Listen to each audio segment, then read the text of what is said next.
Hi everyone, thanks for returning. Let's unravel another perplexing mystery. The case of Jennifer and Noura Jackson. On the night of June 5, 2005, Jennifer Jackson, 39, was found dead at her home in Memphis, Tennessee, United States. The night before, June 4th, Jennifer had attended a friend's wedding and returned home around 11:30 p.m. She lived in a house in a prestigious area of Memphis with her 18-year-old daughter, Noura. Their relationship was so close that they were more like best friends than mother and daughter. Jennifer had previously been married to Nazmi Hassan, a captain in the Lebanese army, and they had a daughter when she was 20. However, their marriage did not last and they divorced shortly after Noura was born. Noura remained with her mother and her father did not visit often due to his work that required frequent travel. As a result, Noura grew up without a father. Jennifer worked hard to provide for herself and her daughter, which strengthened her character. She achieved a lot. Bought a house and a car, and made sure her daughter lacked nothing. When Noura turned 16, her father retired early and moved nearby. They became close during this time. Unfortunately, this close relationship did not last long. Just a year later, her father was murdered in his store. The crime scene provided no clues and the case remains unsolved. After this tragedy, Noura changed a lot.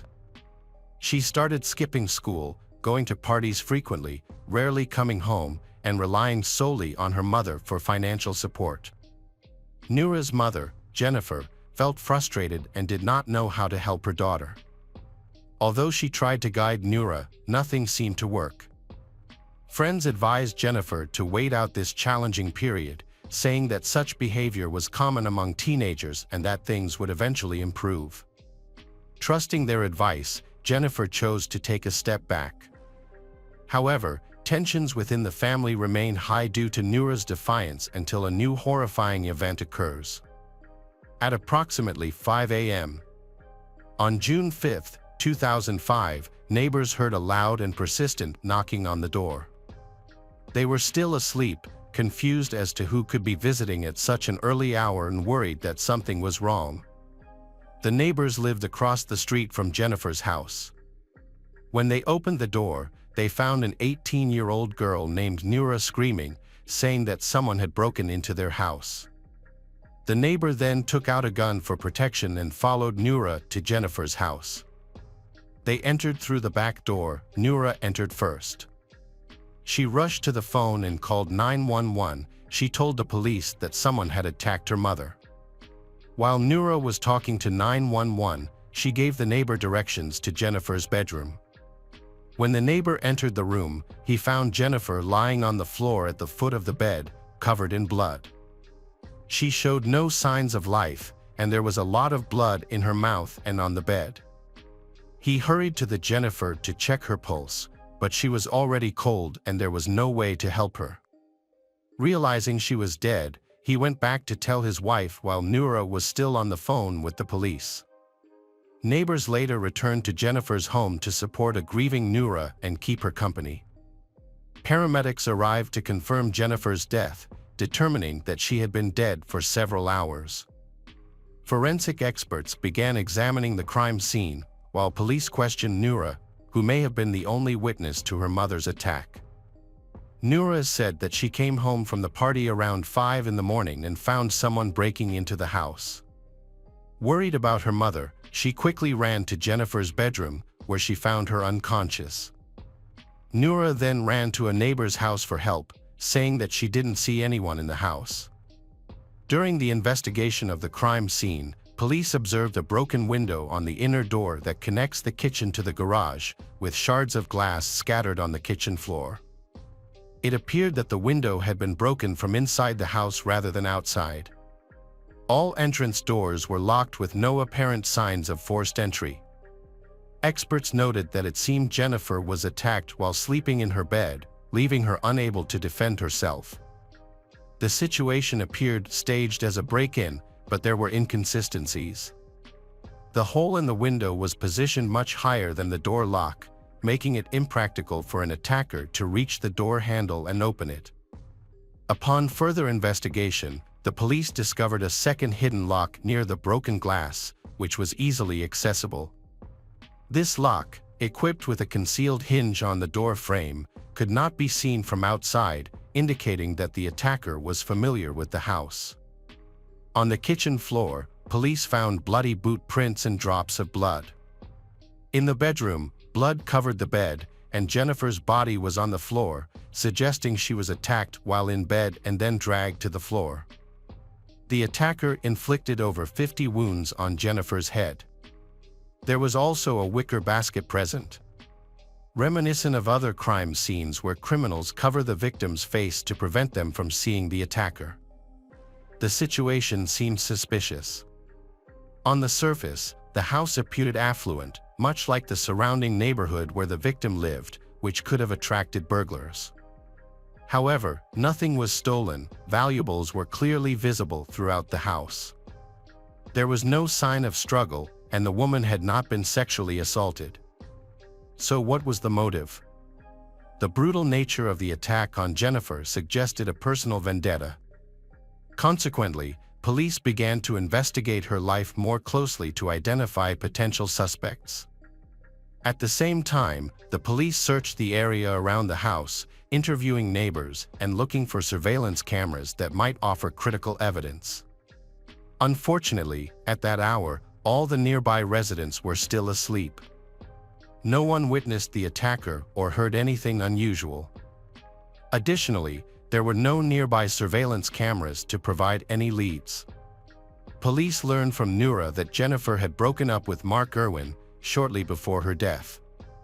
The motive for the murder appeared to be jealousy and resentment, leading police to focus on Mark and bring him in for questioning. During the interview, Mark expressed the pain of the breakup to him, saying that he loved Jennifer and would never hurt her.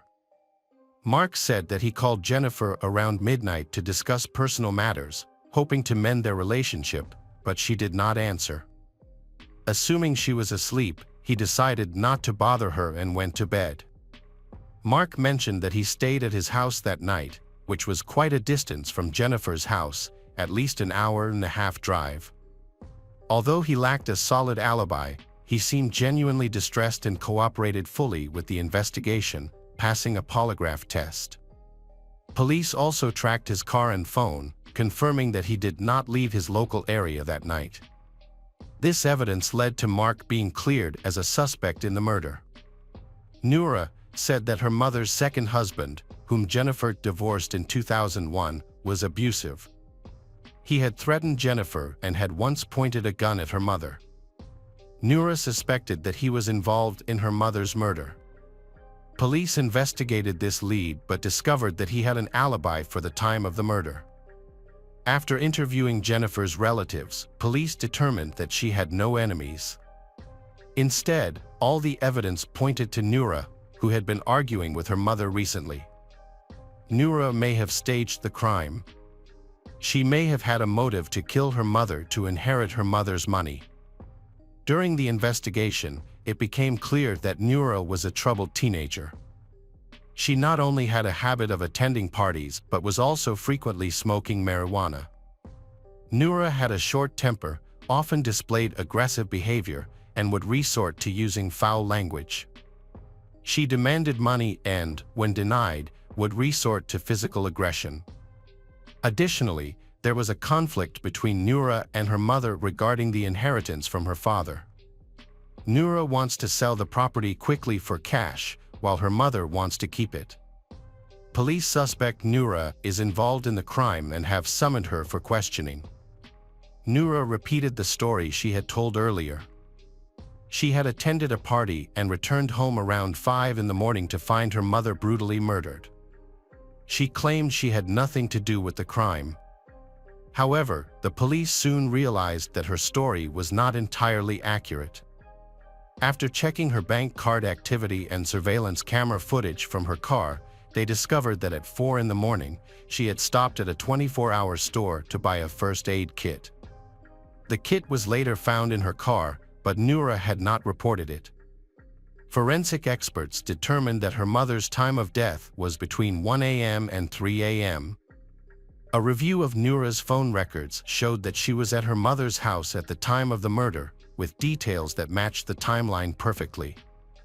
In addition, Noura had a small cut on her left hand, which she could not explain. Experts believe the wound may have occurred while she was holding a knife to stab her mother. Noura said she did not tell police about the trip to the store because she did not think it was important. The police interviewed the friends who were with Noura at the party, and they stated that she left early, around midnight, and no one else saw her after that. They also mentioned that there was no beer at the event. Noura had claimed at the party that she had opened drinks and shared increasingly bizarre stories, including singing, spilling beer, getting minor injuries, rescuing a stuck cat, and burning herself while cooking. During the investigation, it was observed that Noura was wearing a warm, long-sleeved sweatshirt that nearly covered her hands, despite it being hot outside. She also had a band-aid on her hand and appeared to have wet hair, suggesting she had just showered. During the interrogation, police asked Noura why her hair was wet and why she was wearing a sweatshirt. Noura insisted she hadn't showered and that she often wore sweatshirts, even in warm weather.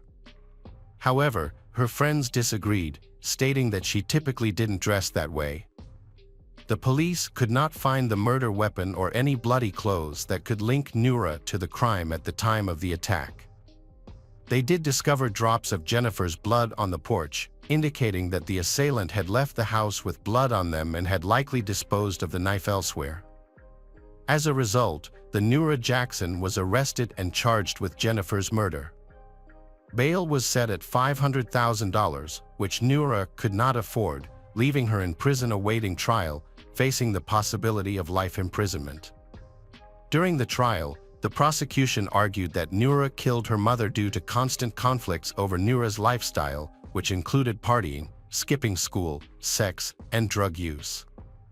Jennifer refused to give Noura money, which angered her and prompted her to kill her mother to gain access to her assets. Witnesses spoke of a troubled relationship between the two.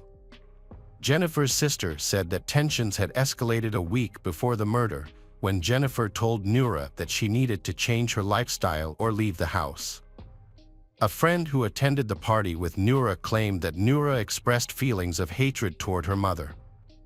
A cousin shared that Noura asked about inheritance and life insurance, which raised suspicions.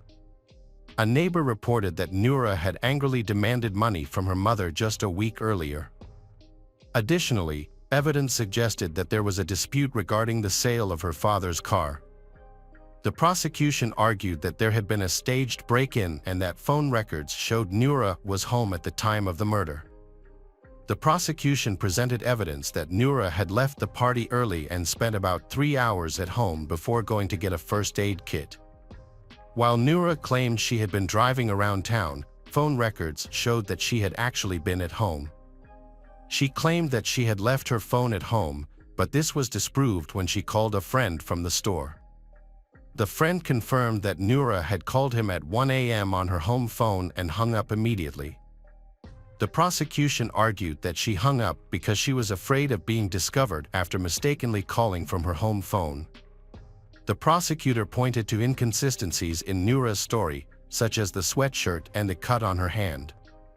It was determined that she had gone to Walgreens at 4 a.m. to purchase a first aid kit for her cut, which included antiseptic and bandages.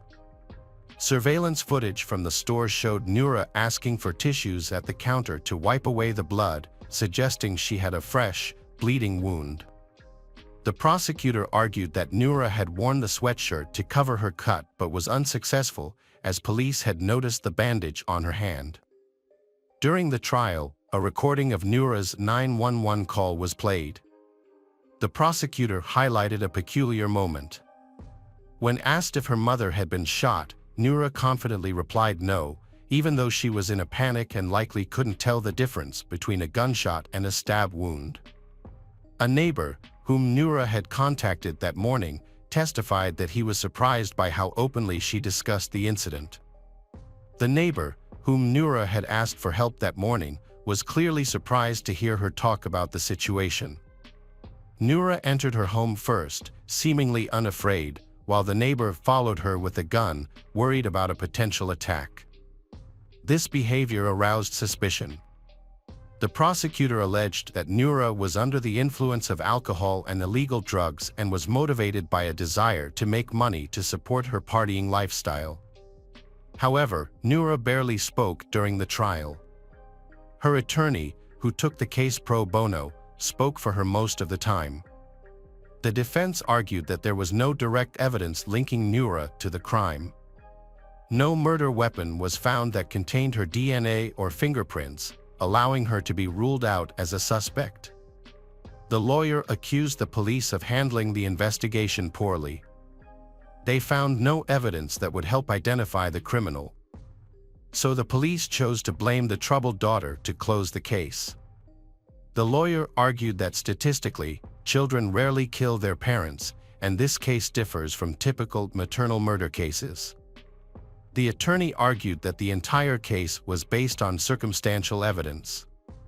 Jennifer's bedroom did not contain Noura's DNA, and there was no Jennifer's blood on Noura's sweatshirt.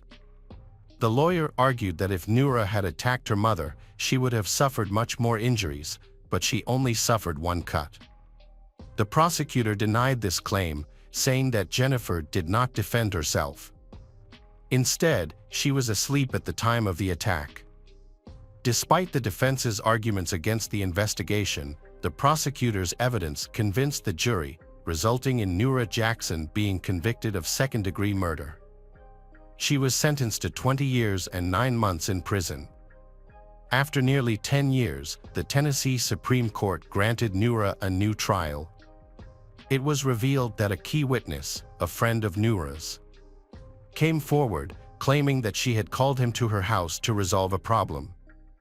That night, the witness had also used drugs, which may have affected his judgment, and the prosecutor was charged with withholding this information during the trial.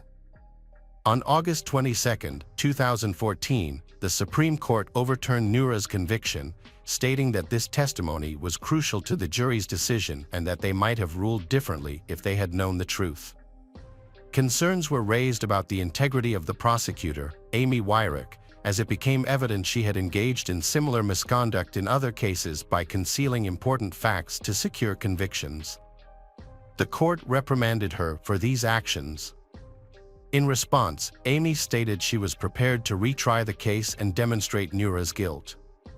Noura's excitement about her new trial was significantly dampened. She had new lawyers who supported her and successfully moved her case to a neighboring district court to minimize publicity and avoid involvement from prosecutor Amy. Despite this, Noura was still very anxious about the possibility of facing trial again. Ultimately, she was offered a plea bargain for a lighter sentence, which she accepted. She used a legal option called an Alford plea, where she maintained her innocence but pleaded guilty because the prosecution had enough evidence to convict her. As a result, her sentence was reduced to 15 years, and she was released early for good behavior in 2016, having served a total of 11 years in prison.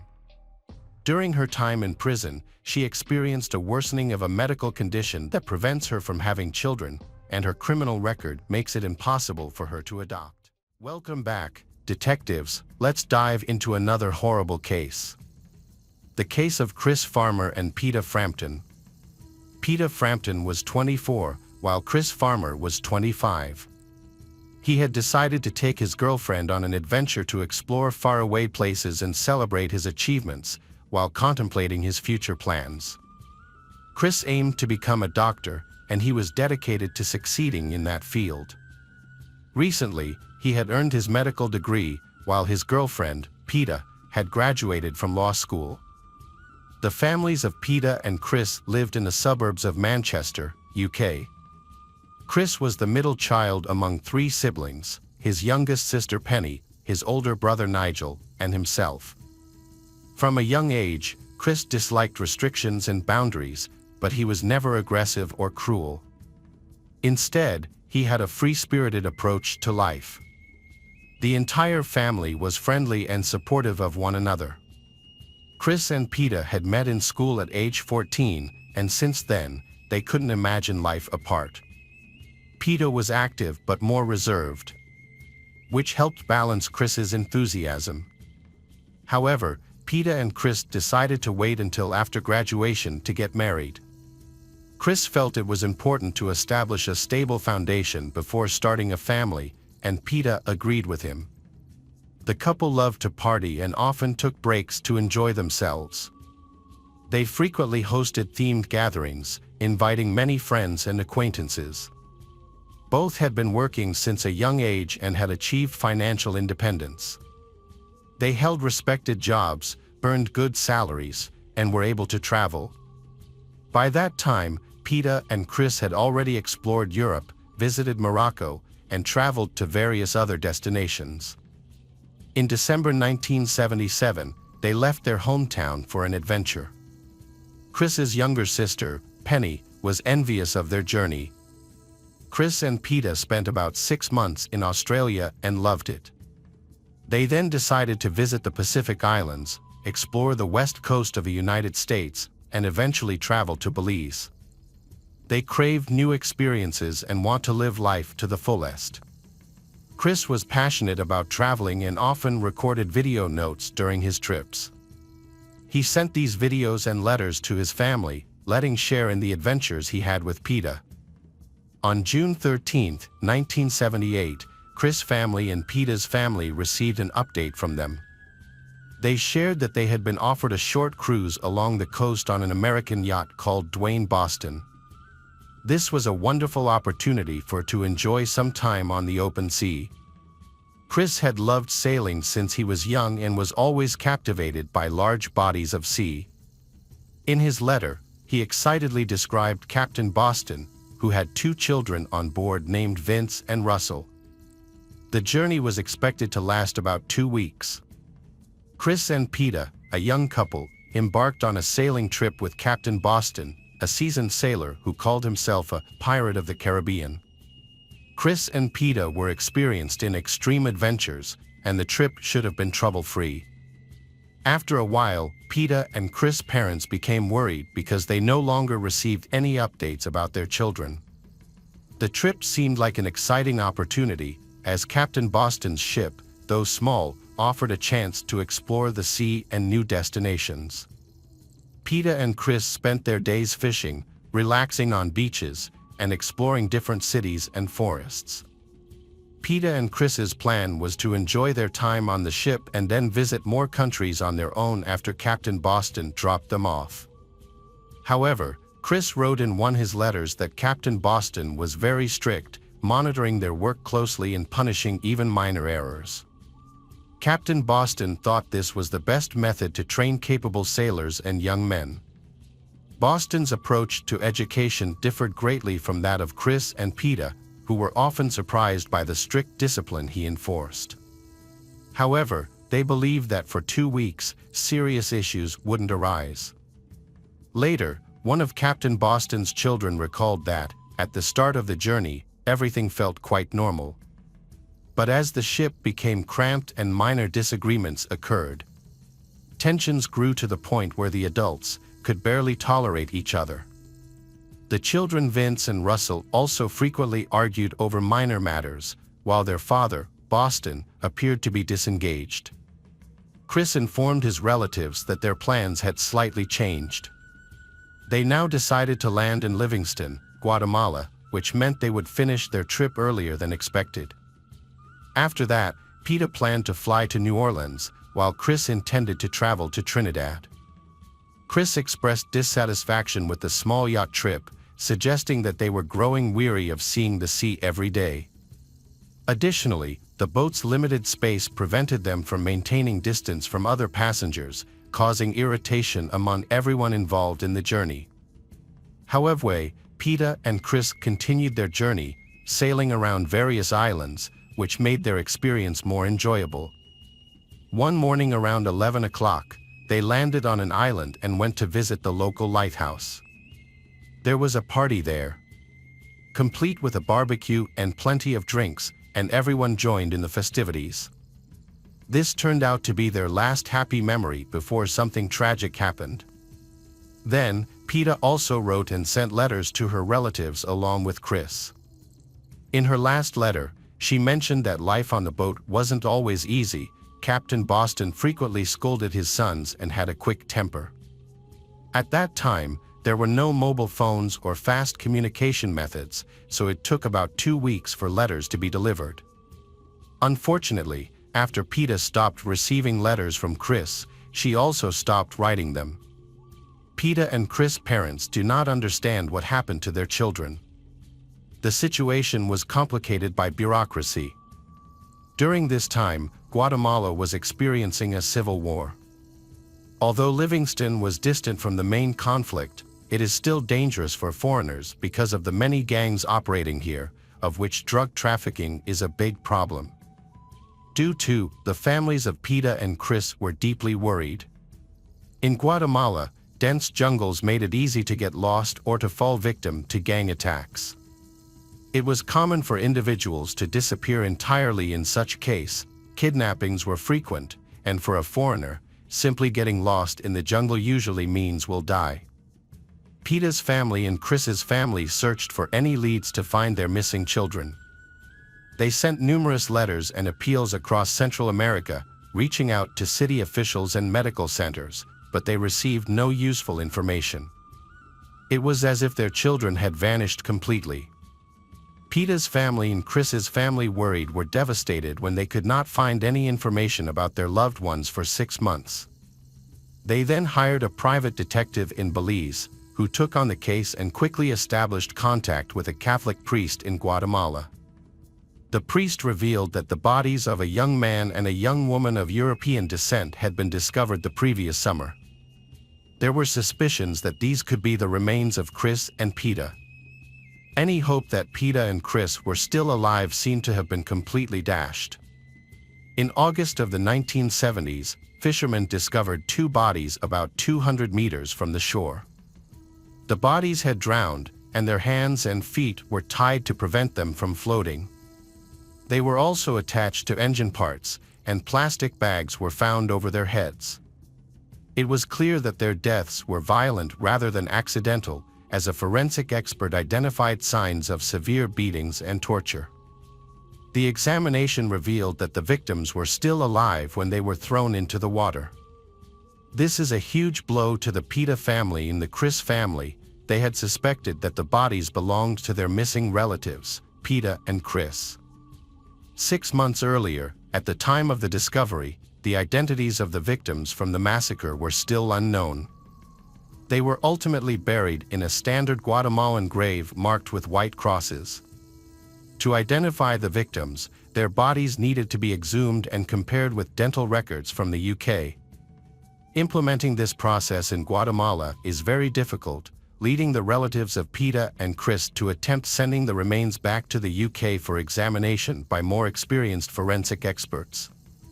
However, they encountered issues such as translation problems, bureaucratic obstacles, and indifference from local authorities. Ultimately, the victims were identified as Chris Farmer and Peta Frampton using the dental records sent to Guatemala, but the process took an excessive amount of time. Sadly, the family's struggles continued as they sought answers about who could have harmed their children. Chris and Peta were happy and friendly people, and their relatives could not fathom why they had died. Sadly, the truth behind this tragedy was only uncovered 37 years later. Detectives from both the UK and the US investigated the case, but they were unable to find any leads. In the 1980s, British police officially closed the case without notifying Chris and Peta's families. Penny, the younger sister of Chris, wrote letters to he for 4 years, sending birthday and Christmas wishes, but received no response. This situation deeply affected both families, Peta and Chris, who lost their son and daughter. They consistently reached out to the Ministry of Foreign Affairs, newspapers, consulates, and police, seeking justice and updates on the investigation.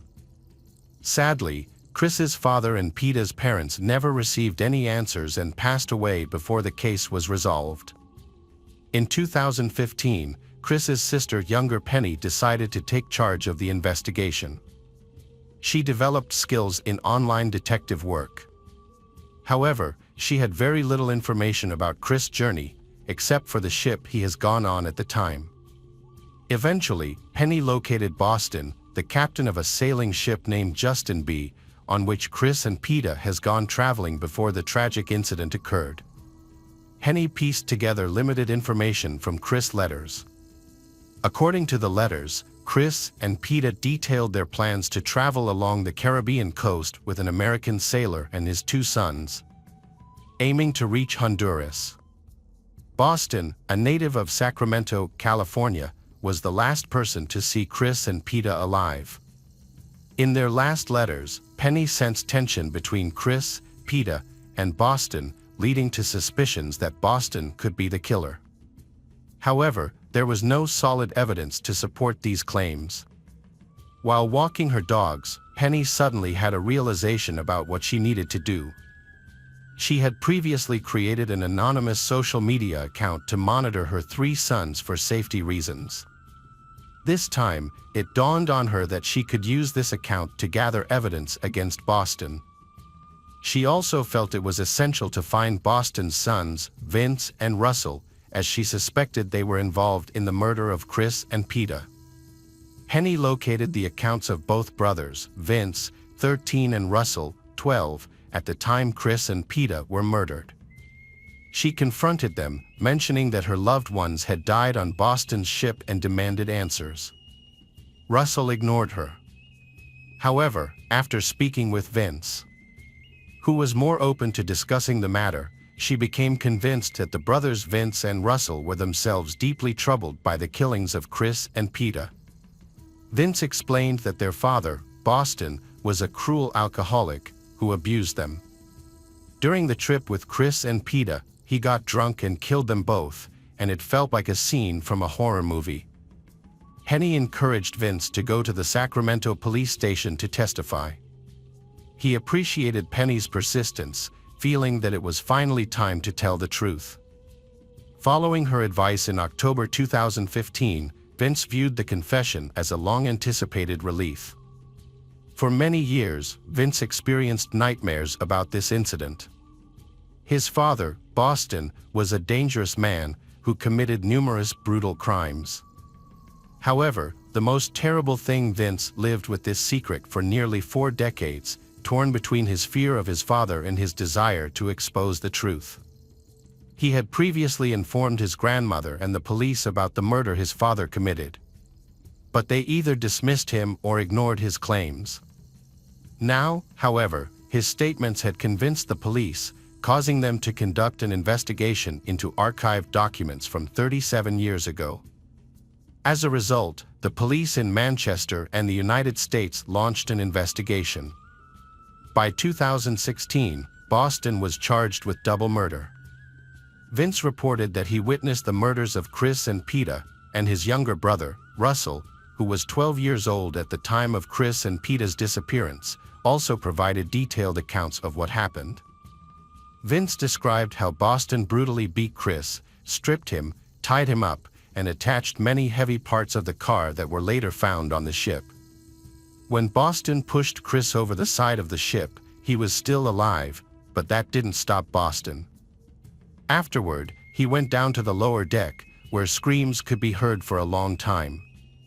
Later, Chris was thrown overboard, tied up and naked, and drowned in deep waters, leaving no chance for survival.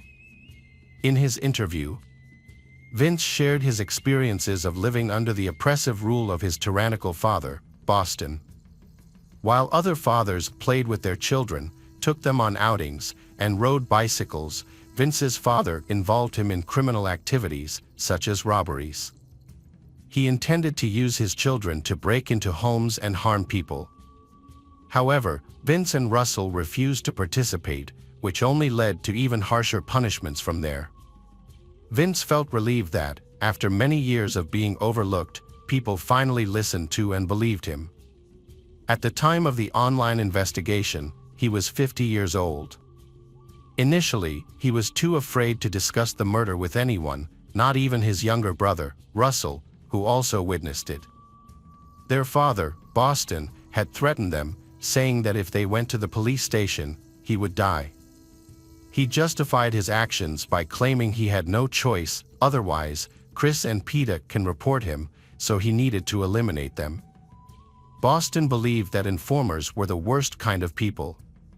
He worried about what would happen if Vince and Russell ever revealed what they had seen. Who would be the next victim? The threats intimidation Vince and Russell faced deeply affected them. They had grown up under the oppressive control of an alcoholic father who instilled fear in them and kept them quiet.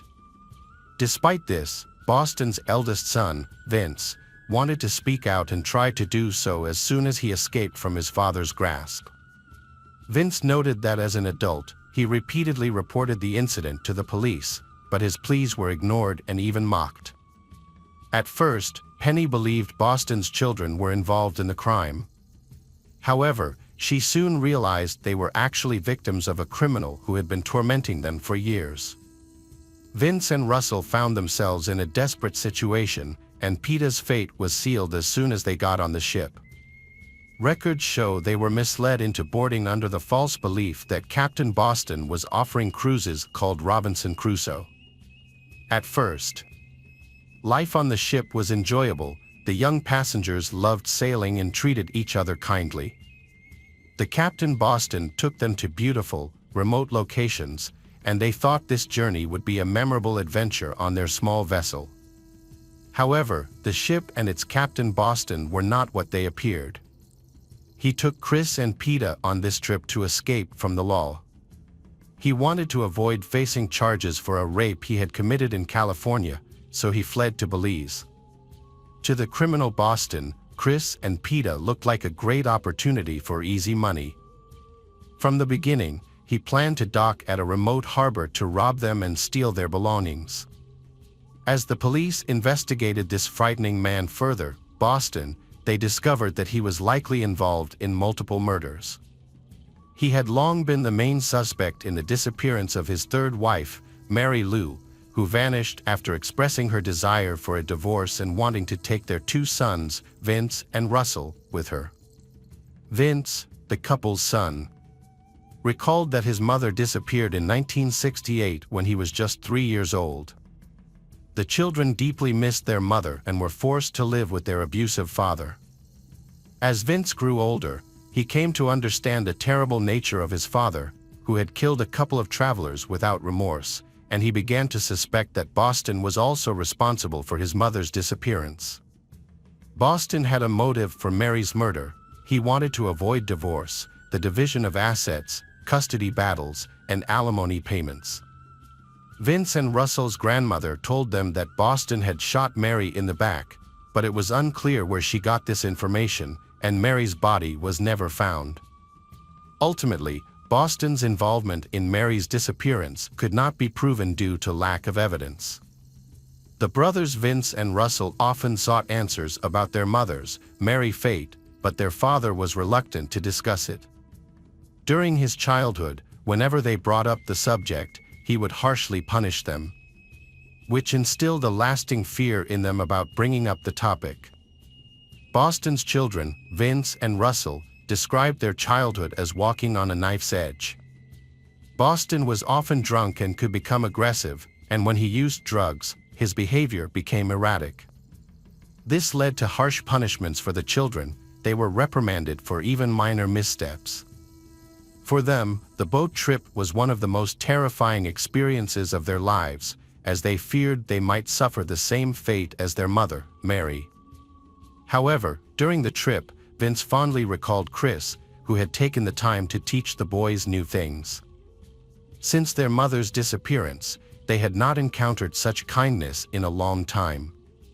Boston was different around new people. He was charming, cheerful, and the life of the party. However, this changed when he became uncomfortable with strangers and began punishing his children again. For a while, Peter and Chris stayed silent and did not get involved in parenting issues because Boston insisted that his sons needed strict discipline. One day, Boston got drunk and started to physically abuse his two sons, Vince and Russell. This behavior outraged Chris, who could no longer stay quiet. He confronted Boston and criticized him for his cruelty. At that moment, Boston, still intoxicated, attempted to hit Chris, but Chris managed to dodge, causing Boston to fall overboard. Although he was helped back onto the boat, he held a deep grudge against Chris from that point on. Atmosphere tension and uncertainty filled the after the incident. Boston felt compelled to take revenge because he thought Chris had insulted him. The following day, the couple Peter and Chris requested to be dropped off on shore.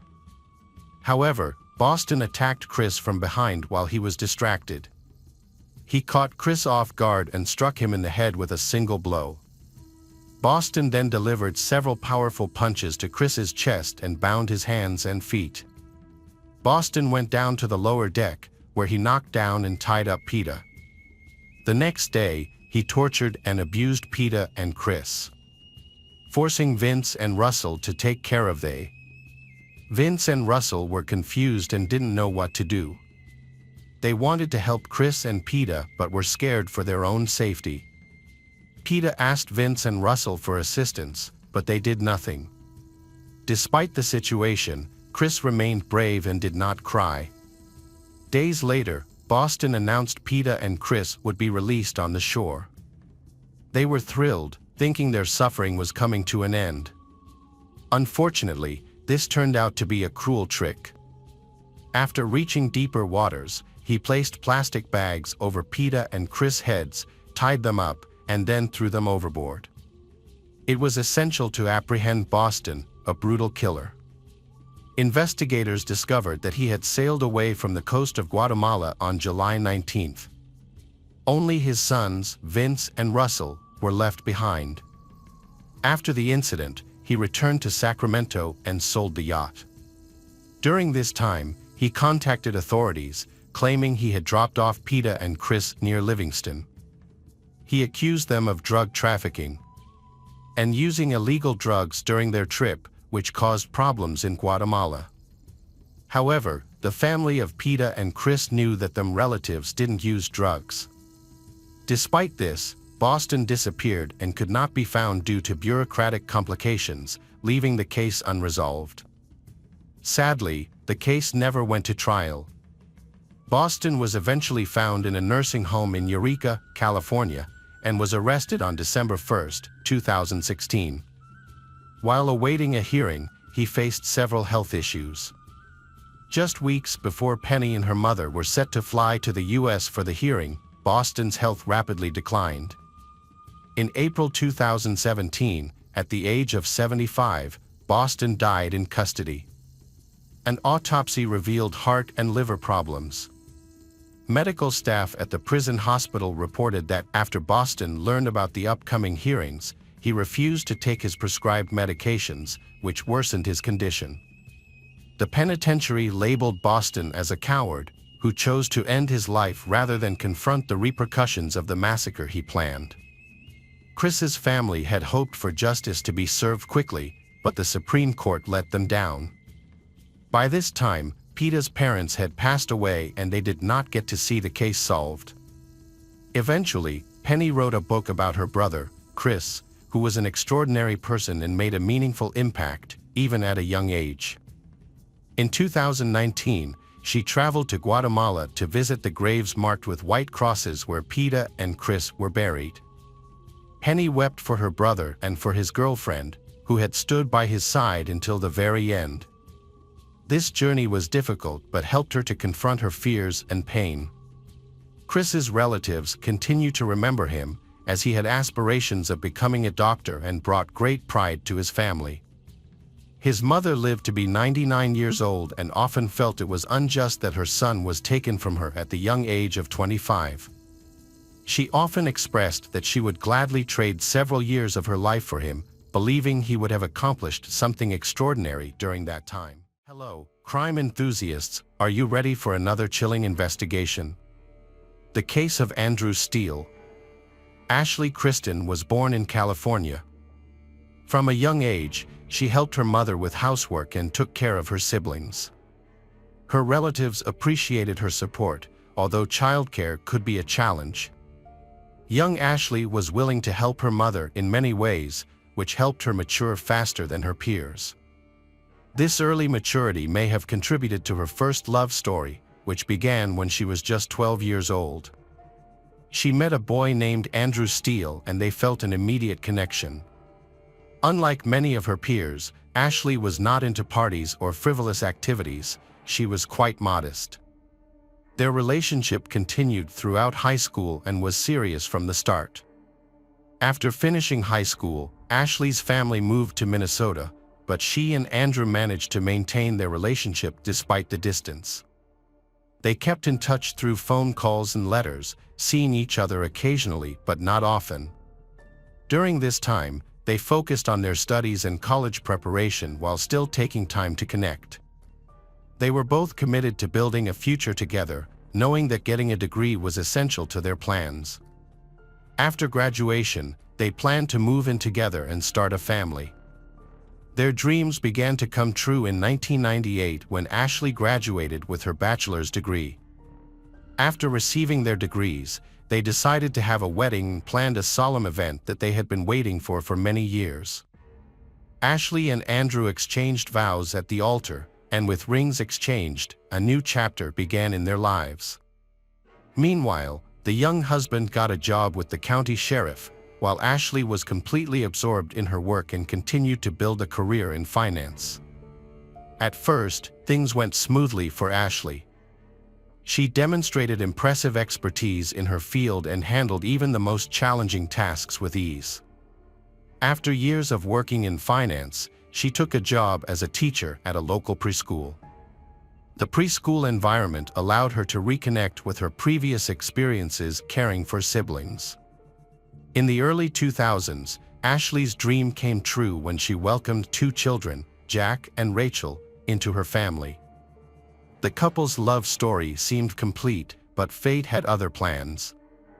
During this time, Ashley began to notice worrying signs in her husband, Andrew.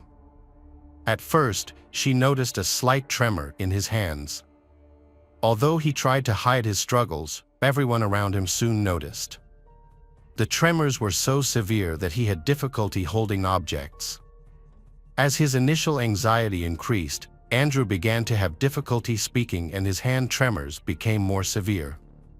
Communicating with others became increasingly difficult, and at times he was completely unable to speak. Even simple daily tasks became difficult for him.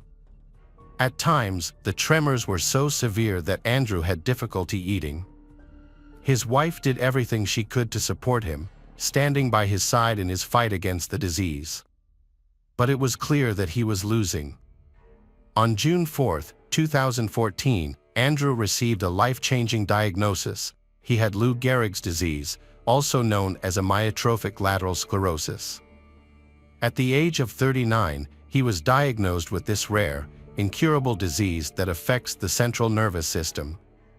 ALS leads to degeneration of both upper and lower motor neurons, resulting in paralysis and muscle atrophy. Unfortunately, many people with the disease only have a life expectancy of 2 to 5 years after diagnosis. At this point in his life, Andrew was a deputy sheriff and everything was about to change for him and his family. As his health declined, Andrew struggled to perform his work duties. This deterioration worried his loved ones. They felt helpless as they watched his condition worsen. He was eventually laid off, which put even more strain on his family. At that time, the wife was not working, and for the first time, the family faced such difficulties that forced them to count cents. Ashley struggled to provide for her family. She worked part-time, but unfortunately her job paid very little. This made it difficult for her to make ends meet. During this difficult time, Ashley continued to care for her husband and protect their children. However, Andrew needed expensive medication and specialist medical equipment installed at home to improve his condition. Although the medication initially helped alleviate some of his symptoms, the costs were high and their financial situation became worse as they had to pay for these essentials. Despite their financial struggles, Ashley was determined to prolong her husband's life, maintain their standard of living, and provide for their family. To do this, they contacted a charity that supports patients with rare diseases. With an official diagnosis from a doctor, Andrew registered with the organization. Unfortunately, the charity was later shut down due to violations and possible financial fraud. This was a disastrous failure, especially since the charity had promised to cover the cost of installing medical equipment and the couple had pinned all their hopes on this support. After facing this challenge, the couple had to seek help from friends and acquaintances, as they felt they had no other choice. They needed to raise around $80,000. Andrew was surprised when people came together to support him. A friend suggested that Ashley take charge of the fundraising efforts. She created a special social media page where people could donate to her husband. She also held various contests and themed events to draw attention to their cause. This approach successfully raised funds and helped cover some of their expenses. Ashley remained determined to reach their goal until the very end. Her dedication stemmed from her desire to prolong her beloved husband's life. The outpouring of support from friends surprised Andrew, and he was grateful for their willingness to help him through his illness. He had never expected so many people to support him. Through this crowdfunding effort, they quickly raised over $23,000, which was used to purchase much-needed medical supplies. Eventually, the medical equipment installation for Andrew, a former police officer, was completed and the donations continued to pour in. Over time, Ashley became the manager and organizer of a large fundraising event.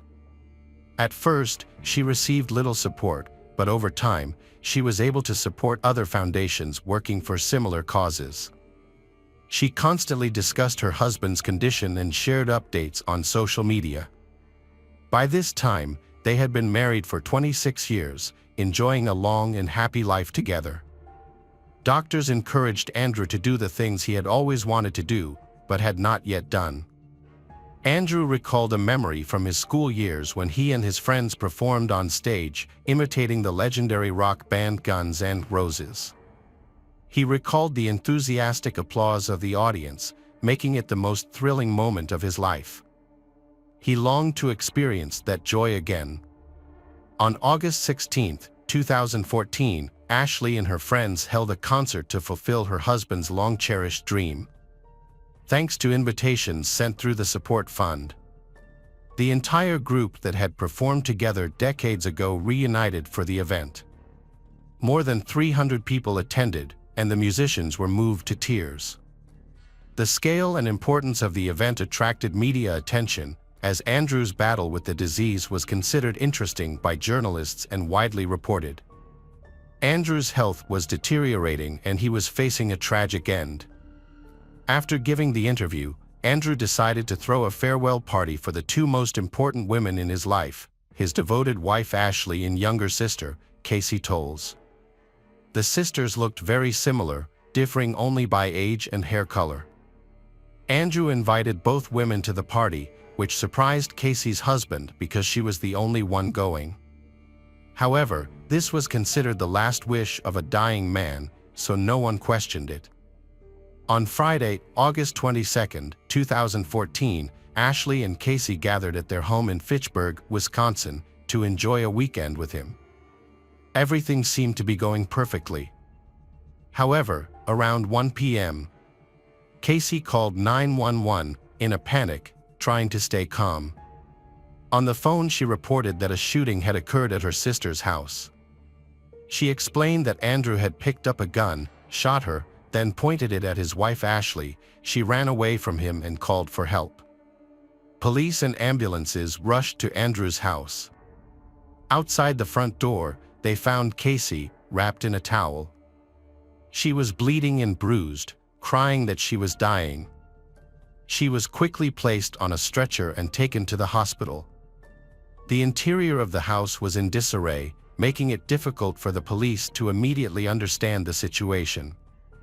Meanwhile, they returned to the house without realizing that Andrew was still inside and cautiously entered, gun drawn. They were unable to go out into the hallway due to the thick smoke that made it impossible to see. A perimeter was set up around the house to prevent anyone from entering or exiting undetected. A tactical team equipped with gas masks and equipment for extreme conditions arrived. Armed police surrounded the area. When the police called out to anyone inside with their hands up and received no response, they had no choice but to enter the house. They needed to act quickly, as something was clearly burning inside and the fire department was waiting outside. However, it was still too dangerous to put out the fire, as there could be people inside, including potential threats. In the couple's bedroom, the police found the body of a 30-year-old woman who had been shot in the head. A black tie was tightly wrapped around her neck. Although the task force arrived quickly, they were unable to save her. She died instantly from her injuries. The source of the smoke in the room was determined.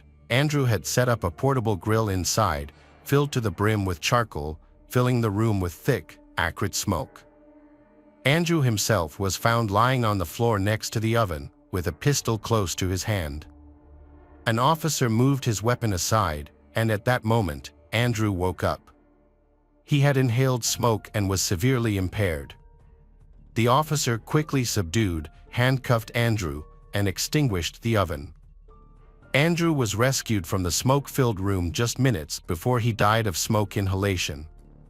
During the 911 call, Casey mentioned that Andrew may have tried to end his life. She did not know what was going on in the couple's bedroom after younger sister's husband attacked her.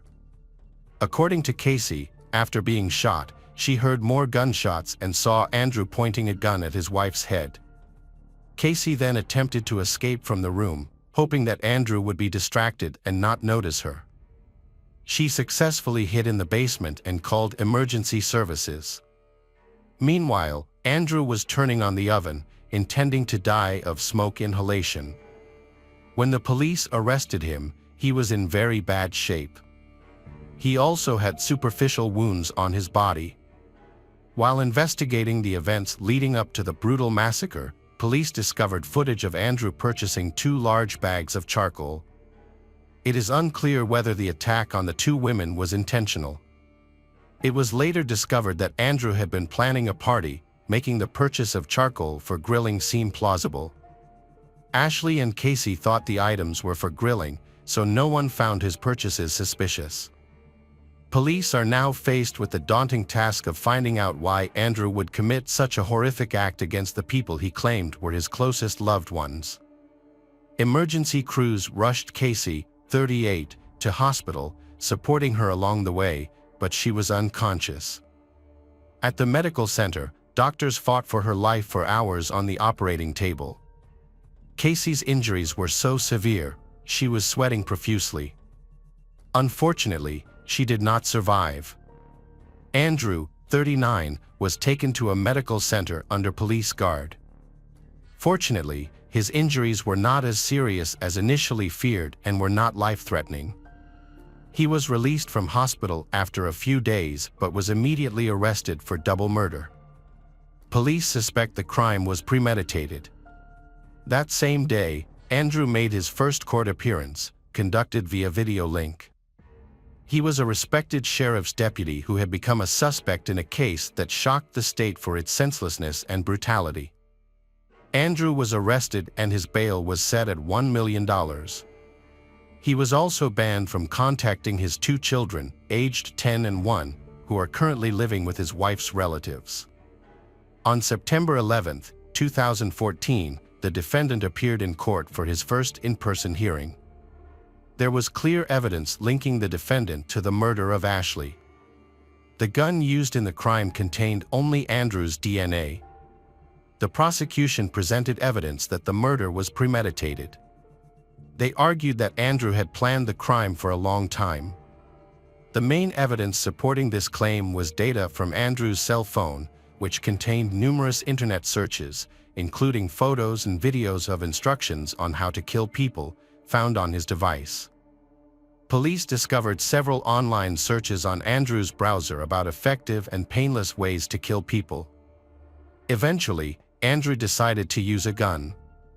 He chose a time when the children were visiting relatives to carry out his plan. Notably, he had written a will just one day before the attacks, suggesting he had planned to end his life after harming the women. However, things did not go as planned and Casey called for help. The only problem for the prosecution was that there was no clear motive. The couple was very much in love, and Andrew could not have profited from his wife's death. This also raised the question of why he would commit the murder when he himself was only expected to live a few months. Despite the substantial evidence against him, the court decided to continue the investigation and increased bail to $2 million. The trial was scheduled for April 13, 2015. However, on February 27, 2015, Andrew's health deteriorated significantly. He was brought into the courtroom for a preliminary hearing, where he pleaded not guilty, claiming amnesia. The defense argued that Andrew's illness left him unable to distinguish between good and evil, and between fact and fiction. He suffered from severe depression, which caused him to impulsively contemplate killing or react aggressively when provoked. Due to memory problems, the defendant was unable to recall these events and claimed that he had no control over what he did, attributing this loss of control to his deteriorating health. On March 27, 2015, Andrew amended his testimony.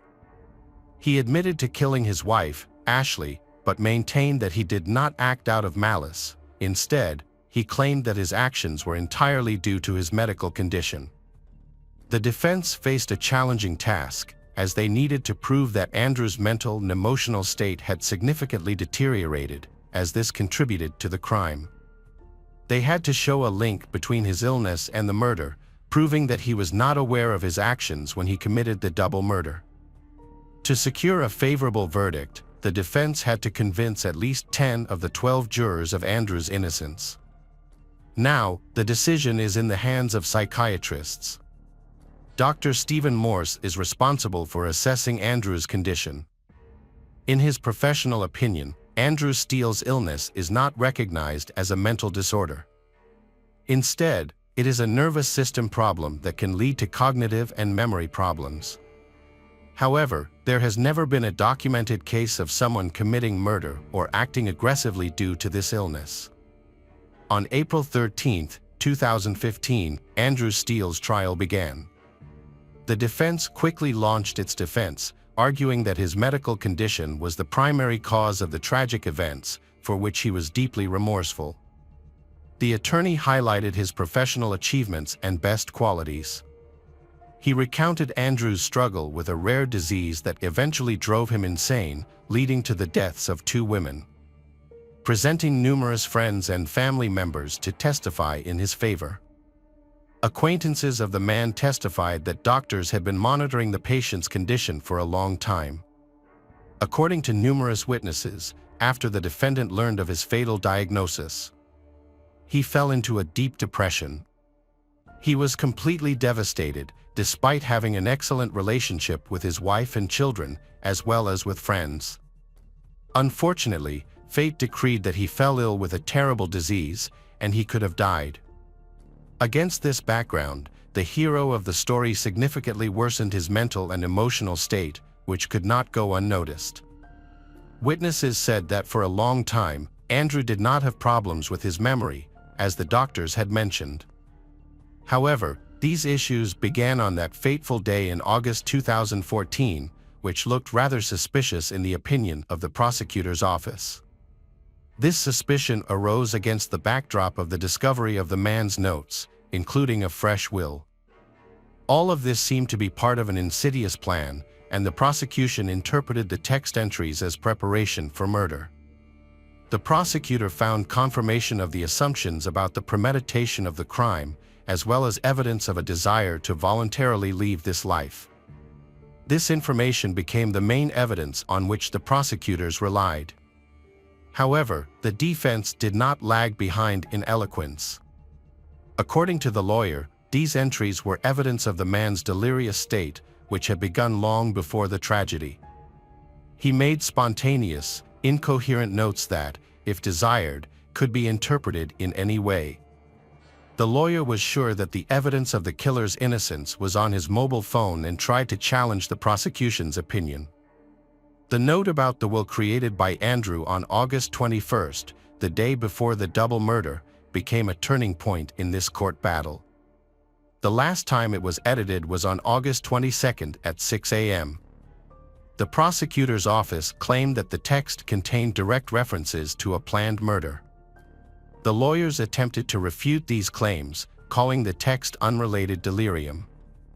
Unusual behavior of the criminal was confirmed by one of his sisters named Haley. The woman went on holiday with her brother and his wife sometime after Andrew learned of his diagnosis. During this period, when his sister was changing into a swimsuit and was in her personal room at the hotel, Andrew suddenly burst in. He just stood there for a while, looking at her with an empty gaze. Afterward, Haley came out, convinced that he was not himself. Similar incidents happened repeatedly.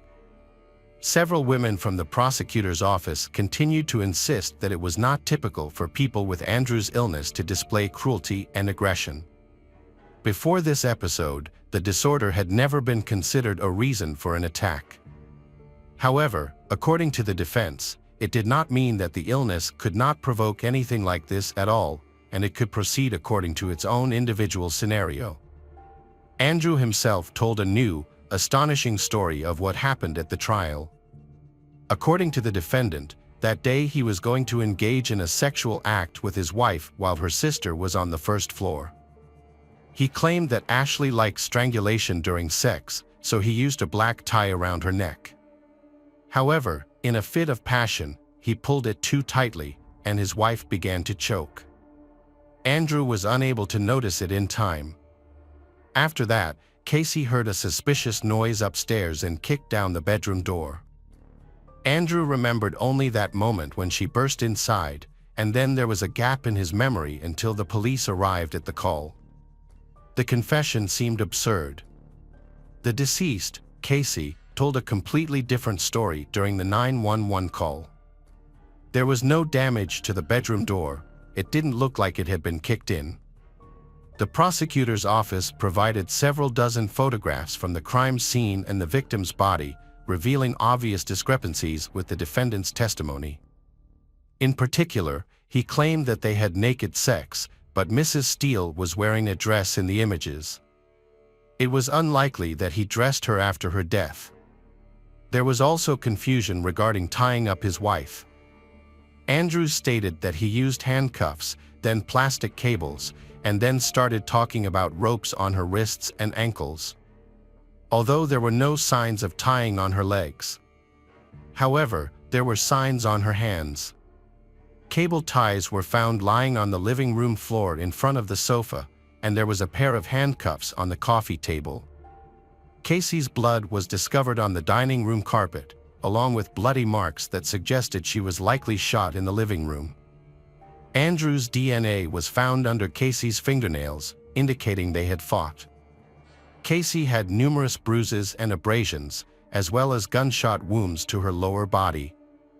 She also suffered a broken nose and a cerebral hemorrhage, pointing to a violent struggle. Police noted that Casey was found wrapped in a towel and not wearing any clothes, raising suspicions that Andrew may have attempted to assault her. However, Casey did not mention this during the call, possibly because she didn't have time to reveal the full truth. Another theory is that Andrew knew he was dying and he loved these women, which led him to decide to take them with him. It is possible that his twisted love and fear of dying alone drove him to commit this horrific act. Considering these factors, the prosecutor was convinced that the double murder was premeditated and executed according to a calculated plan. On April 23, 2015, after 2 weeks of thorough questioning and testimonies, the jury began deliberating the verdict. The families of the deceased women were profoundly disappointed when the jury concluded that Andrew lacked the mental capacity to understand his actions during the massacre. The defense successfully argued that his mental illness contributed to his deteriorating psychological state, which ultimately drove him to commit the act. As a result, he was found not guilty and was ordered to be placed in a psychiatric hospital. The victims' families felt that the verdict was unjust and did not provide them with a sense of safety. They believed that the perpetrator should be imprisoned. Casey's husband stated that the mentally ill man should be confined until his condition worsened to a point where he could no longer pose a threat. He could remain in the clinic for the rest of his life. 7 months later, Andrew's doctors reported that he was no longer a threat to society due to his rapidly deteriorating mental and physical health. By this point, Andrew was unable to care for himself or even move. It was predicted that he would soon need to be placed on a ventilator as his condition was rapidly deteriorating. On March 7, 2017, Andrew passed away due to illness. It is still unclear whether the illness could have led someone to commit murder or whether it was a clever deception by Andrew and his lawyer. Hello again, true crime fans. We've got another mysterious case to explore. The case of Ashley Wadsworth. Ashley Wadsworth was born on July 25, 2002, in Vernon Township, British Columbia, Canada. Her parents are Kenneth Wadsworth and Christy Jen Den, and she has an older sister named Haley. Ashley's family is large and close-knit, with over 50 relatives, including cousins, uncles, and aunts, all living in the same community. Ashley is a fun-loving, outgoing, and energetic girl, which makes her popular with many friends. She enjoys outdoor activities such as swimming, horseback riding, and skiing. Ashley is passionate about tennis and plays the clarinet. She is also very active on social media, frequently sharing memes, jokes, and photos. Ashley met Jack Seppel on social media in 2015 when she was 12 and he was 15. Jack was born on January 9, 1999. His mother is Tracy Dalton, who is married to Ricky. Jack's father passed away in 2019, and it is said that Jack had a strained relationship with his father. Jack did not keep in touch with his brother Jordan but did keep in touch with his sister Nadia. Apart from his mother and sister, he did not have many close relationships, choosing to interact with people mainly on social media and through video games. Some of Jack's acquaintances said that he often got into trouble at school. They remembered him as a cheerful, charming, and lively person, but he also had a dark side that showed when he was angry at himself and others. A friend of Ashley's spoke to Jack through social media and introduced the two young people to each other. Like many other teenagers, Ashley naturally connected with strangers on various platforms and formed virtual friendships, whether they had shared interests or were simply attracted to each other. Jack and Ashley quickly became virtual friends. At the time, Ashley did not have a smartphone and used the family computer to access social media, so her friendship with Jack was not a secret that her entire family knew about. Ashley's mother explained that during their long-distance relationship, Jack dated a few other girls and Ashley had her typical teenage experiences. Despite the periods of no contact, their relationship continued and they continued to communicate for many years. As they grew up, Ashley and Jack's relationship grew. They began to interact not only on social media but also through video calls. This led to a more intimate and romantic relationship. Eventually, Jack became close to Ashley's family. When family members saw the two talking, they would often greet him as if he were in the living room. Jack often sent Ashley gifts such as teddy bears and wallets. Ashley's family and friends often said that she constantly compared every guy she met to Jack. Because of the 8-hour time difference between Vernon and Essex, where Jack lives, the young couple would wake up too early and stay up too late just to talk. In 2018, when Ashley was 15, she expressed a desire to meet Jack in person. However, her family would not allow her to travel alone to another continent. Like any young couple, they sometimes argued. When these arguments led Ashley to block Jack on social media, he would create new accounts or send messages through his sister or friends. This behavior upset Ashley's loved ones, but she insists that Jack is compassionate and kind. In October 2018, Jack got Ashley's name tattooed on his arm. At the time, she was 16 and he was 19. Ashley's parents thought this display of affection was too much and warned her to be careful and not to do so. Later, during an argument, Jack stabbed Ashley's name tattoo with a knife. After that, he started to act jealous and violent. He would get angry if he thought Ashley was dating other guys, even though he continued to date other girls. However, he insisted that Ashley was the one he loved and claimed that he only wanted her. One day, Ashley called a girlfriend who was at Jack's house and told her that he wouldn't let her go. According to a friend who was present during the conversation, Ashley wasn't angry and even reacted as if she was used to such situations. She simply asked Jack to stop acting crazy. Ashley did not tell her parents about this, but she did tell her friends, who insisted that she stop all contact with him. Despite his frequent arguments and troublesome behavior, the couple eventually reconciled. Ashley began working at fast food restaurants and department stores, saving money to buy things. The first thing she bought was a tablet so she could use social media more privately. She then started saving money for a trip during her senior year of high school. Ashley joined the Church of Jesus Christ of Latter-day Saints. Ashley graduated from Sighton High School in 2020, planning to study law at Thompson Rivers University to pursue a career as a lawyer. She continued to work and save money in the first half of 2021. In April of that year, she was baptized as a Mormon. Ashley, known for being bold and stubborn, decided to travel to the UK to meet Jack in person and celebrate his birthday.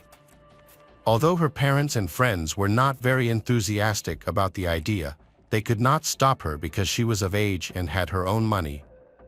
On November 12, 2021, Ashley left Canada for the UK on a 6-month tourist visa, eager for her first trip abroad.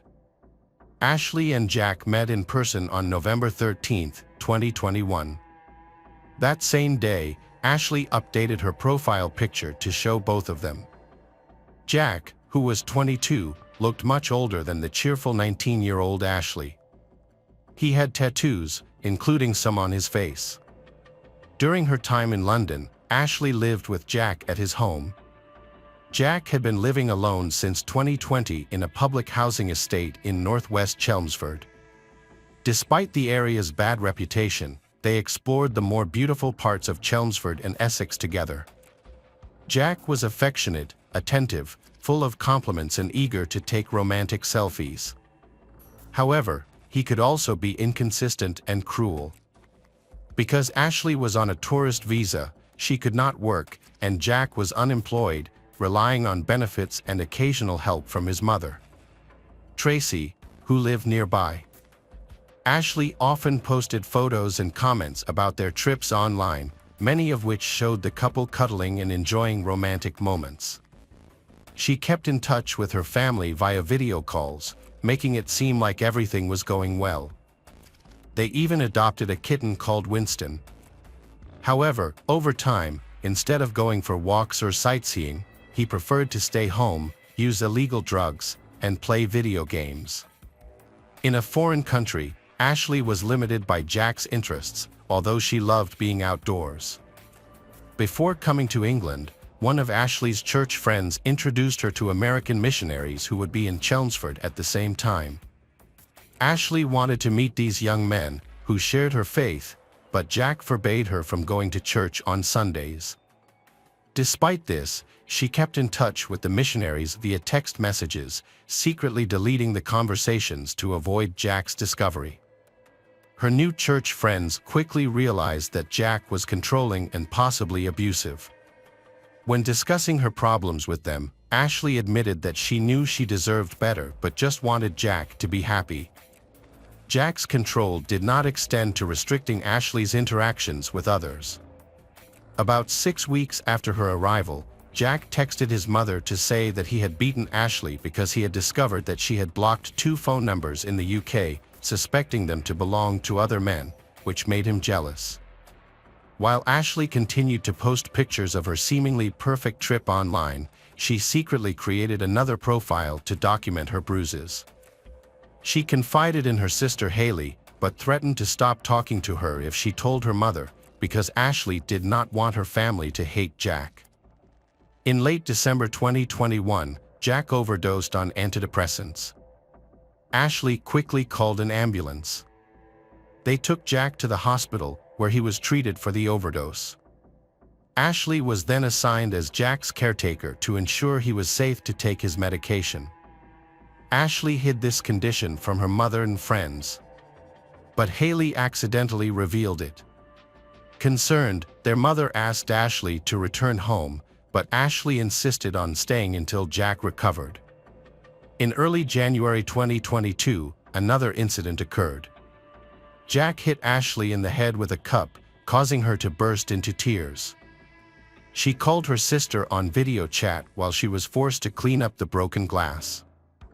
In the background, Haley could see Jack pacing back and forth, screaming and grinding his teeth. Although Haley begged younger sister to return home, Ashley refused. On the 9th of that month, Jack celebrated his 23rd birthday with his family as if nothing had happened, and Ashley was there. Soon after, Jack's mother and her husband arranged a family trip to a small coastal town, hoping that a change of scenery would ease the tension. The trip looked so perfect in the photos that even Ashley's parents, who had no idea of the severity of the situation, were relieved to see their daughter calm and happy. However, this calm did not last long. In late January, during an argument, Jack hit Ashley again and threw a candle and a TV remote at her while she was on a video call with her sister Haley, shortly after which Haley again begged her to come home. Ashley initially agreed but quickly changed her mind. She believed that somewhere inside that cruel man was still the charming boy she had known for years. She hoped that time, medicine, or her love could heal him. On the morning of February 1, 2022, Jack was angry with Ashley again. He told her to avoid him and secretly date someone else. He even demanded to see her phone and checked all of her social media. Just before 8 a.m., their neighbor, Helen Bortonshaw, heard Ashley screaming through their shared wall. A few minutes later, Ashley showed up at Jack's door. When Helen saw her, Ashley was barefoot, crying and had a bleeding cut on her palm. Ashley explained that Jack had caught her looking at nude photos of a woman and became angry. He verbally abused her, then punched and smashed her phone and threw her kitten against the wall. Although Ashley feared that Jack was trying to harm her, she asked Helen not to call the police. Helen agreed but urged Ashley to go with her to the doctor instead of going back to Jack's apartment. Ashley refused, so Helen decided to talk to Jack herself. Jack apologized for the previous incidents and remained calm, then Helen left to go to the appointment. At around 9 a.m., Ashley used Jack's cell phone to call her family. At that time, Ashley's mother knew about Jack's situation because Haley had revealed everything. Her parents quickly bought her a return ticket for February 3rd. When Ashley told Jack she was leaving, he agreed to go with her to the airport. Ashley's mother warned her to go straight to the airport if Jack attacked her again and warned him that she would contact the police if he harmed her daughter again. Ashley talked to her family for about 3 hours. When they ended the call, it was 11 a.m. in Chelmsford and 3 a.m. in Vernon. A few minutes later, Jack texted his mother, admitting that he had severely beaten Ashley, knocked her down, and possibly broken her arm. This occurred between 11:22 a.m. and 12:38 p.m. Ashley sent several text messages to family and friends from Jack's phone. Because it was dark, no one answered. She also texted her friends at the Chelmsford church, asking for help and describing the emergency. Unfortunately, these messages were not read until hours later, when it was too late to help. Between 12:38 and 12:45, Jack attacked Ashley by choking her until she stopped breathing. He then went into the kitchen. Jack took an 11-centimeter knife and stabbed Ashley in the chest and stomach about 100 times, killing her. After the brutal act, he changed his profile picture to a picture of him and Ashley, adding the caption, "Always mine." He recorded a video for Haley, expressing his love for Ashley, apologizing, admitting that he couldn't let her go and saying that he wasn't in the right mind. The video, which was never sent, shows Ashley's body lying next to him. While this was happening in England, Ashley's family in Vernon woke up to several messages from Ashley. They contacted Jamie Ashworth, a Mormon friend in Chelmsford.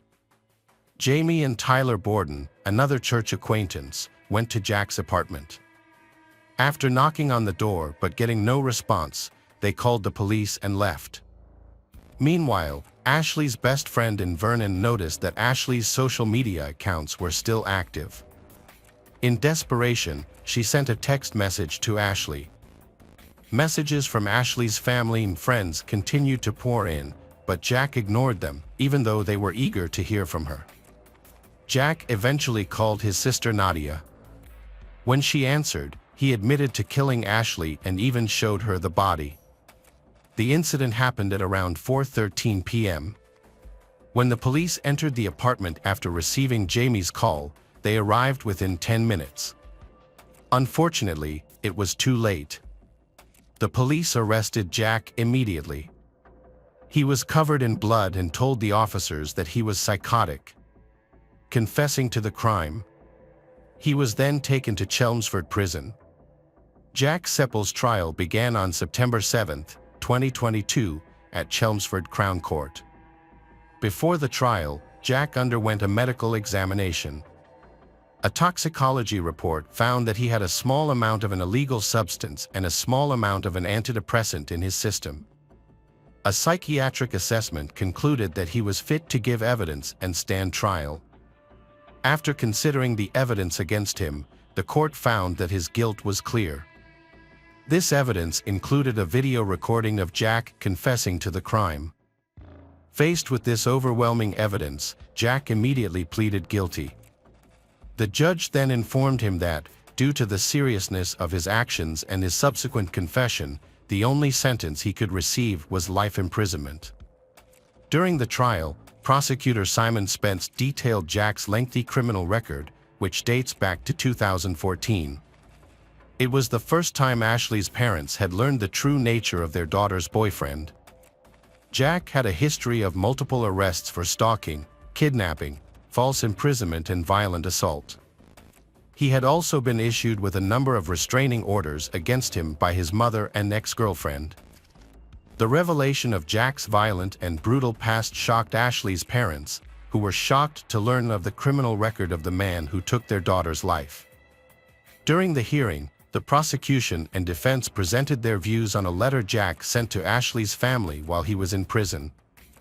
In the letter, Jack expressed remorse for his actions. Judge Murray ruled that the letter could be made public, citing the importance of transparency in the justice system. In the letter, Jack addressed Ashley's entire family, especially her mother and sister, Haley. He acknowledged that no action could have undone the harm he had caused or lessened their suffering. Jack accepted responsibility for his actions and acknowledged that his mental state played a significant role in the tragedy.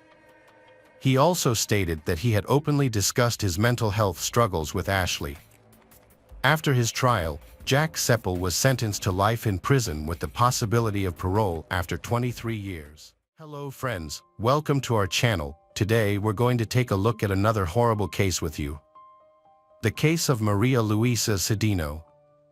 On July 18, 2020, Maria Luisa Cedeno arrived at the Lamb Mission Inn Hotel in Manuel Antonio, in the Costa Rican province of Puntarenas. She was traveling with her little dog named Mafalda, it she treated like a daughter. The first day passed without incident. Maria Luisa went to the beach, had lunch at a restaurant, and drank some alcohol, activities common for tourists. However, the following day, everything changed. At 4:30 p.m. sharp, Maria requested that a bottle of wine, mineral water, and 2 glasses be brought to her room. It's worth noting that she didn't mention being with anyone, and everyone around her was convinced that she wanted to rest alone. Throughout the entire afternoon and night, no movement was recorded in her room. On July 20th, the hotel staff tried to contact her, but they received no response. A staff member had previously spoken with Maria, who mentioned that she lived alone because she had recently separated from her boyfriend, was not feeling well, and was only traveling with her small dog, Mafalda. Since several months had passed since the official start of the pandemic, Maria said that this had also affected her mental health, which was deteriorating. Considering everything she had been through, she said she needed a vacation. Therefore, the hotel staff decided to enter the room to check regularly in case of any unforeseen circumstances. The front door was locked from the inside, so they looked for another way in and checked the door leading to the patio. This room had an emergency exit for guests with pets. They had previously opened the patio door so the dog could go outside. When the staff approached this exit, they found the door half open. Upon entering, they were hit by a terrible odor and saw blood stains throughout the room. The dog was alive, trembling in a corner and avoiding the staff, likely due to trauma or fear. The lifeless body of Maria was found lying motionless on the bed, wrapped in a sheet. Maria Luisa Cedeno was a highly respected anesthesiologist. At 43, she led the Department of Anesthesiology and Rehabilitation at Sima Hospital in Esquezu. Her colleagues admired her greatly, and during the early pandemic, she was notably committed to helping patients in need. As a medical professional, she provided significant support to her loved ones, arranging health insurance, assisting with medical appointments. Maria's parents lived in San Carlos, which made it difficult for her to be with her family all the time. Friends described her as a strong, intelligent, and likable woman who loved traveling both within Costa Rica and internationally. Her reputation was impeccable. The news of Maria's death was a tremendous shock to her family and Costa Rica. People were left asking, who would want to harm someone like Maria? From the moment the hotel staff discovered the lifeless Maria body, the mysteries of this case began. The crime scene is confusing, not only because of the brutality Maria endured, but also because of the mysteries that arise as soon as they enter the hotel room she rented. Like most hotels worldwide, this hotel keeps a record of the magnetic keys used for the rooms. This means that each time a room is accessed, the card used is recorded, and the key's code is identified. This system allows they to determine whether the person accessing the room was a guest or a hotel employee. In Maria's murder, there was no record of any other keys being used other than hers. Maria had entered her room alone the previous night, with no one else entering through the main door.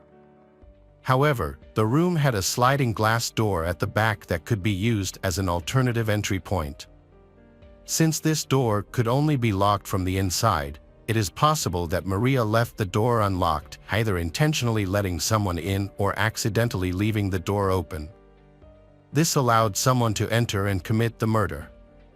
As the door didn't have an electronic lock system, there was no record of anyone entering or exiting through it. This was considered the most logical explanation at the time. After discovering Maria's body, hotel staff immediately contacted the police. Upon examining the scene, it was clear that she had been brutally murdered. Her body showed severe damage, indicating that she had been tortured by someone who was extremely enraged.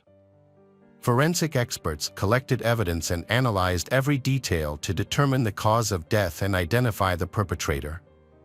The authorities recommended a closed casket at the funeral due to the extreme level of brutality inflicted upon Maria.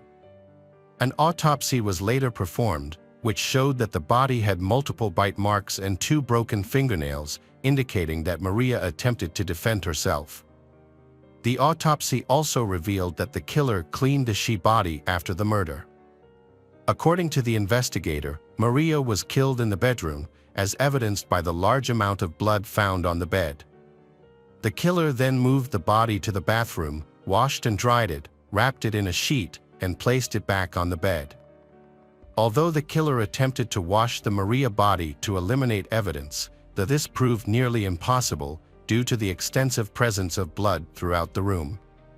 Bloodstains were found on the floor, walls, curtains, and bed, indicating the brutality of the attack.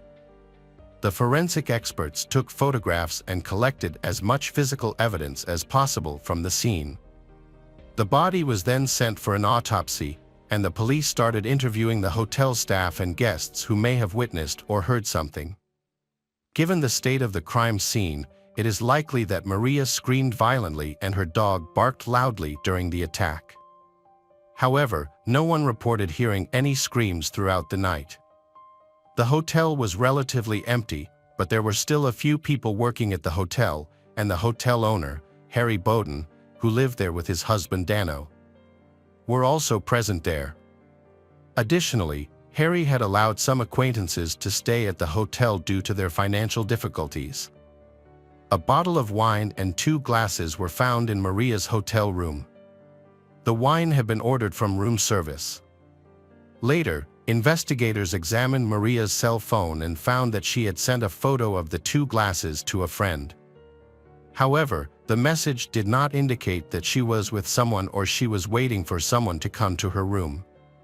She also sent an audio message to the same friend describing the hotel's all-inclusive package and its benefits.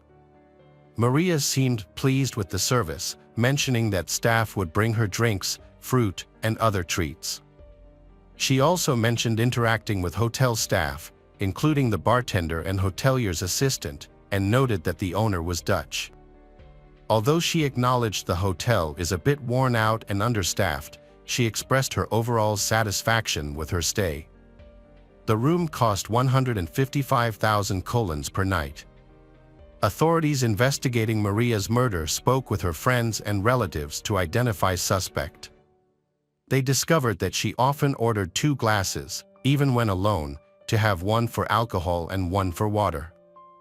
This suggested she wasn't waiting for anyone at the time of the attack. The investigation revisited the initial theory: the attacker must have been someone who saw Maria in the hotel, noticed the back door was open and attacked her. However, the extreme brutality of the crime suggests that the killer had deep hatred and anger towards the victim, and often the killer knew the victim.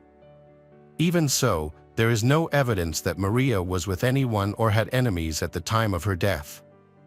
The autopsy revealed additional details about Maria's death, including signs of strangulation, blows to her face, arms, and chest, and evidence of abuse. After analyzing the autopsy results, conducting interviews with family, friends, and hotel staff, authorities concluded that the attack was likely carried out by multiple individuals. This theory was based on the fact that there were no reports of Maria screaming during the attack. Authorities believed that at least 2 attackers were involved, and they took complete control of Maria. Some investigators even suggested that a 3rd person may have been involved, as the victim showed signs of abuse. According to this theory, 2 assailants held Maria Luisa down and a 3rd raped her. All of this is evidenced by the fact that when her body was analyzed, there was no sign of rope or anything to indicate that she was tied up. Police speculated that the men may have stuffed something into Maria's mouth to stop her from screaming or to prevent her screams from being heard, in order to carry out the attack undetected. The cause of death was determined to be a head injury, which could have occurred in several ways. It might have been caused by a violent blow to the head, by being undressed, as there was evidence of fractured vertebrae, or by being hit with an object or falling heavily to the floor. Overall, what the assailants did to Maria was an atrocity, and without clear motivation.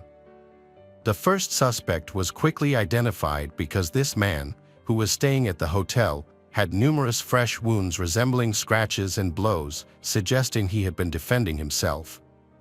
Upon investigation, it was revealed to be Teodoro Herrera Martinez, an exotic dancer working in the city's nightclubs and staying at the hotel at the time of the murder. Teodoro was arrested when authorities were looking for evidence that he was involved in the murder. The man's footprints were compared to those at the crime scene. 2 matching prints were found on the black ceramic tile floor in front of the bed in the bedroom. A short time later, a second suspect named Luis Carlos Miranda was arrested. A hotel security guard had seen him walking in the hallways at night with Teodoro. Because Noura was already in custody, Luis needed to be questioned to check for any links to the case. Additionally, tests revealed that his dental records matched the bite marks on Maria's body. Hotel employees testified that they saw Maria talking to Luis and, on one occasion, to Teodoro. However, their interactions were casual, like simple greetings, rather than those of acquaintances or friends. This might be because there were very few guests at the hotel, so they may have passed each other many times. Earlier, the hotel owner allowed 2 friends, Luis and Teodoro, to stay on the property due to financial difficulties. The police decided to question the owner of the hotel, Harry Bowden, after finding matching footprints and bite marks from the 2 suspects, Luis and Teodoro. During questioning, Harry revealed that on the night of the murder, July 19, 2020, he and husband were having dinner in their apartment within the hotel with Luis and Teodoro. After dinner, the 4 men went to a private pool. Harry also disclosed that Luis and Teodoro worked for him in exchange for accommodation. Luis managed the website and marketing, while Teodoro worked as a cook and bartender. The hotel owners and Luis and Teodoro were not close friends initially, but after moving into the hotel a year before the murder, they started spending more time together, going out for meals and socializing. And thus, the 4 men became friends. Although Harry cooperated by giving an interview in August 2020, but he was arrested because bite marks found on Maria's body matched his dental records, which began to reveal the truth. The police confiscated the phones of all the detainees and found text messages between Luis and Harry that turned out to be very compromising. In these messages, Luis invited Harry to have an intimate relationship with a woman he had been following. This exchange happened several days before the incident.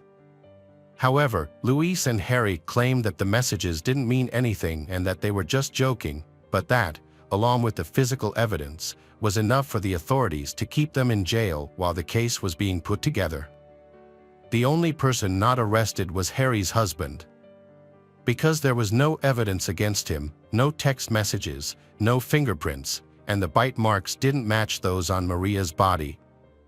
Luis, Harry, and Teodoro's defense argued that the bite mark evidence was inconclusive and that none of them were involved in the murder. Despite this, the 3 men were charged with the murder of Maria. Before the trial, Harry's lawyer requested that he be released and placed under house arrest for 2 reasons. First, due to Harry being 69 years old, staying in jail was risky. Second, he had difficulty walking due to recent knee surgery. The defense claimed he had been using a cane for a long time, and at the trial's start, he appeared in a wheelchair. Because of this request, he was placed under house arrest and returned to the hotel where he was staying, and he couldn't leave the hotel. On September 13, 2022, the trial of Luis, Harry, and Teodoro began, where evidence against them was presented. The prosecution struggled to prove the involvement of Harry and Luis. They had text messages and bite marks on Maria's body as evidence. However, the bite marks couldn't definitively identify the murderer, they could only exclude suspects. All hotel employees were ruled out as suspects, but not these 2, Harry and Luis. In contrast, Teodoro had the most evidence against him. There was a blood trail, and he had wounds inflicted by Maria during her self-defense, as his blood was found under her fingernails. Blood was also found on his shoes, watch, and cell phone, located in his room during the search. Given this evidence, only Teodoro Herrera Martinez was convicted and sentenced to 50 years in prison, while Harry Bowden and Luis Carlos Miranda were acquitted due to a lack of physical evidence. Many people believe that Luis and Harry were involved in the murder because the hotel security cameras mysteriously stopped working on the day it happened. This suggests that someone might have planned it.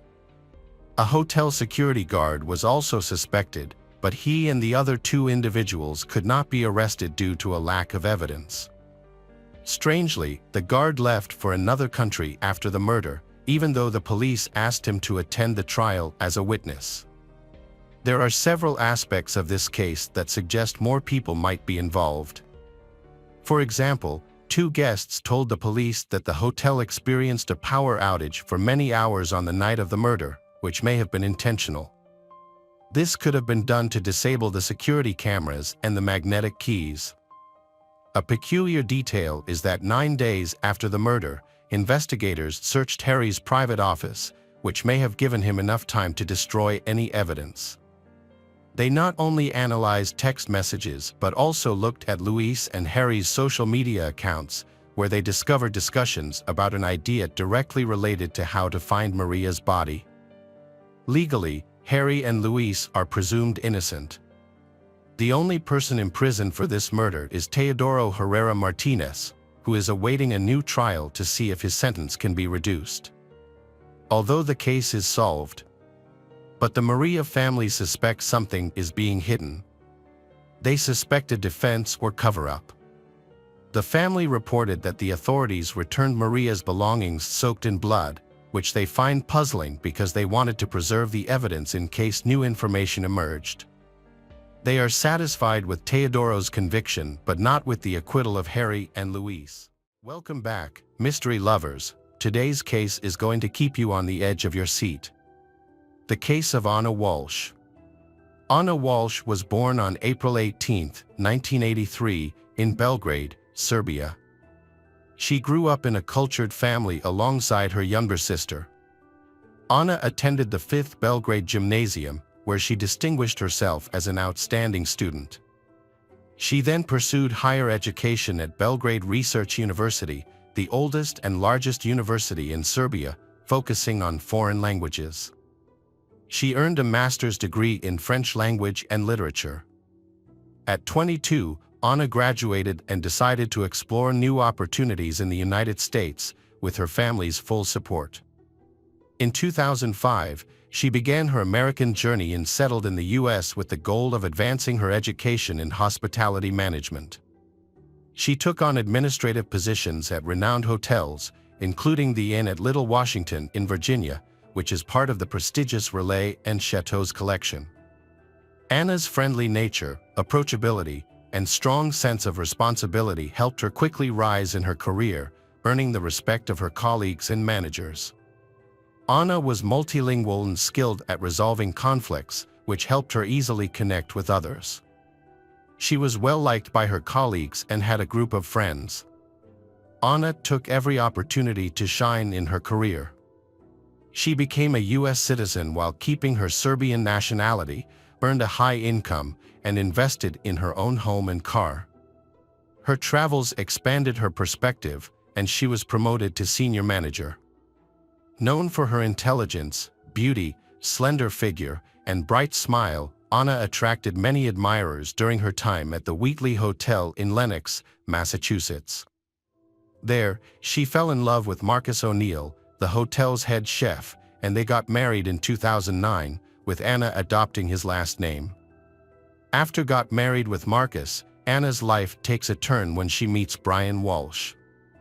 Brian Walsh, born in July 1975 in Boston, Massachusetts, comes from a prominent and wealthy family. In his younger days, he would often borrow money from friends without paying them back. While in college, he would treat friends to meals at expensive restaurants, but would use various tricks to make sure they ended up paying for him.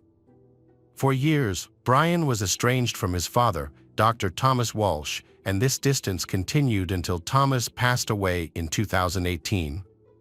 Their troubled relationship began when Brian deceitfully withdrew nearly $1 million from his father's personal account and vanished with the money. The father did not report his son to the police and even tried to convince him to return the stolen money. When Brian refused, Thomas cut off all communication with him. At the time of this serious theft, Brian's parents had been divorced for a long time, and his father had started a new family. Thomas decided to completely remove his eldest son from his life and his will. However, after Thomas passed away, Brian quickly asserted his claim and filed a lawsuit, alleging that the will was forged by Thomas' widow and younger children to deny him his rightful inheritance. Unfortunately, he could not provide any evidence to support his claims and did not receive any part of the estate.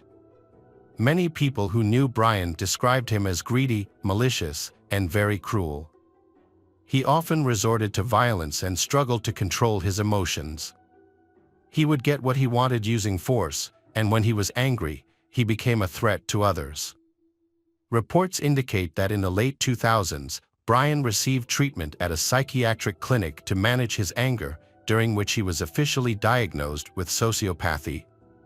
In 2014, a unique love story began when Anna met Brian, a hotel guest. At the time, Anna was married to Marcus O'Neill, who also worked at the hotel. Despite Anna's marriage, Brian was immediately attracted to her and began to pursue her with increasing intensity. Used to getting what he wanted and unwilling to accept rejection, he relentlessly sought Anna's attention. He eventually obtained her phone number and home address, where she lived with her husband, creating a troubling situation for all involved. In 2015, the O'Neill family had to involve the police due to Brian's relentless harassment, which occurred around the clock. He repeatedly pursued Anna, calling her at work, texting her personal phone, and insisting that she divorce her husband to be with him. The situation intensified when Brian threatened to harm Anna and her husband if she did not leave with him. The details that followed are unclear, particularly why Anna ultimately changed her mind. However, a year after, she surprisingly divorced her husband. A few months later, Brian became her second husband. The newlyweds moved into a luxurious home in Casson, Massachusetts, which is about 20 miles southeast of Boston, in a well-off neighborhood. They had 3 sons in quick succession, with the boys being born a couple of years apart. Anna chose not to take maternity leave and successfully balanced her job with being a mother, continuing to advance in her career. She became the regional general manager at Tishman Speyer, a real estate company, where she earned a high salary and became the primary breadwinner for the family. Since her job often required travel to Washington, D.C., she bought another home there in her name, where she stayed during business trips. During these trips, she relied on visiting nannies to help care for her children. What was Brian doing while his wife was busy expanding their family and advancing her career? Brian was unemployed. The $1 million he had once received from his father was running out, and everything his wife earned was carefully registered in her name. Brian was looking for easy ways to make money. Before marrying Anna, he had spent some time in South Korea, where he became friends with a wealthy people whose family owned an impressive art collection. After returning to the United States, Brian kept in touch with this friend, who unexpectedly asked for his help in selling several paintings by the famous artist Andy Warhol. Brian eagerly agreed but chose not only to sell the artworks for a commission, he wanted to profit from the transaction. He had a collection of abstract paintings by a renowned artist, titled Shadow. Brian assessed each painting and gathered the required documentation, including authenticity certificates. He then decided to create copies of both the paintings and the documentation. To do this, he contacted artists who could produce precise replicas of the paintings. Brian convinced the artists that he needed these copies as backups, since each original painting was valued at approximately $250,000. For several years, Brian successfully created and sold fake paintings as if they were originals to collectors from different countries. His scheme came to an end when one of his buyers, an art expert who specializes in Andy Warhol, quickly recognized forgery and took legal action against him. The FBI then launched an investigation, and in April 2021, he pleaded guilty to selling counterfeit art. As part of a deal negotiated by his lawyer, he was placed under house arrest instead of serving time in prison, on the condition that he return the money earned from the sale of the fake paintings to the buyers. Although Brian's movements were heavily restricted, he could leave his house twice a day to drop off and pick up his children from school. He also had 2.5 hours each morning to visit a limited number of approved places nearby, such as stores, pharmacies, and dry cleaners, to buy essential items. On December 31, 2022, the Walsh family was getting ready to celebrate New Year's Eve at home. Only Anna, Brian, and their 3 young sons were present. Because of their age, the boys went to bed early, leaving Anna and Brian at the dinner table. That day, Anna shared her last social media post, where she sent New Year's greetings and mentioned that the past year had been tough, but she and Brian were still together. Anna was supposed to fly to Washington, D.C. for work on January 3rd. However, when she didn't show up for work on January 4th and missed an important deal, her boss, Tishman Speyer, reported her missing to the police. Her phone had also been unreachable for several days. Brian also reported her missing, expressing concern that he had not been able to contact her for several days. According to Brian, he last saw Anna on January 1st. He claimed that she had woken him up early in the morning, saying there were some issues at work and that her boss had asked her to come in earlier than planned. He then believed that his wife had gone to the airport with only a few belongings. However, inconsistencies in the case soon emerged. First, Anna had not purchased, changed, or booked a flight on January 1st, nor had she canceled a flight scheduled for January 3rd. Second, she had not shown up at the airport on either January 1st or January 3rd. Third, how had she left the house? Her personal car was still in the garage, and she had not called a taxi. Brian suggested that she may have hitchhiked, but this theory was not convincing. Brian's statements and behavior raised many questions. His accounts were inconsistent, and he did not seem particularly interested in what was going on. Unable to contact Anna for more than 3 days, he only reported her missing on the 4th day, and only after her workplace called. Brian was considered the prime suspect from the start. However, law enforcement did not have sufficient grounds to arrest him or obtain a search warrant for his family home. They conducted only a cursory search with his permission, but nothing came of it. Brian maintained that he had lived a normal life during those 3 days, visiting shops regularly and doing housework. However, verifying his claims proved difficult. Each time he left the house, he forgot his phone, which he said was often taken away by his older children to play games without permission. On January 5th, police issued a public appeal on television, showing a photo of Anna and asking anyone with information about her whereabouts or fate to contact law enforcement immediately.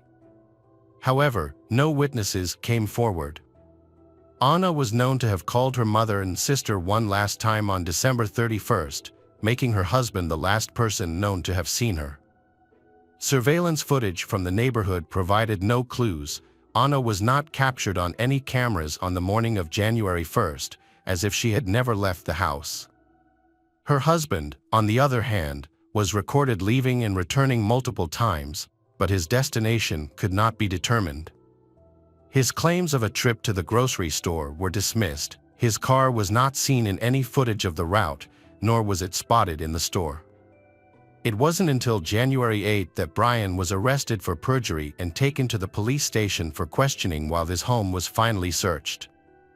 It was discovered that on January 1st, he had visited a hardware store in another area, not on the list of approved places he could visit while under house arrest.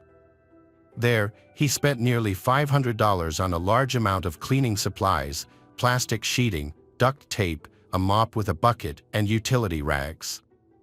He paid in cash, perhaps hoping his visit would go unnoticed. The initial search of the family home turned up nothing unusual or suspicious. Everything was in its place, and there were no signs of a struggle or traces of blood.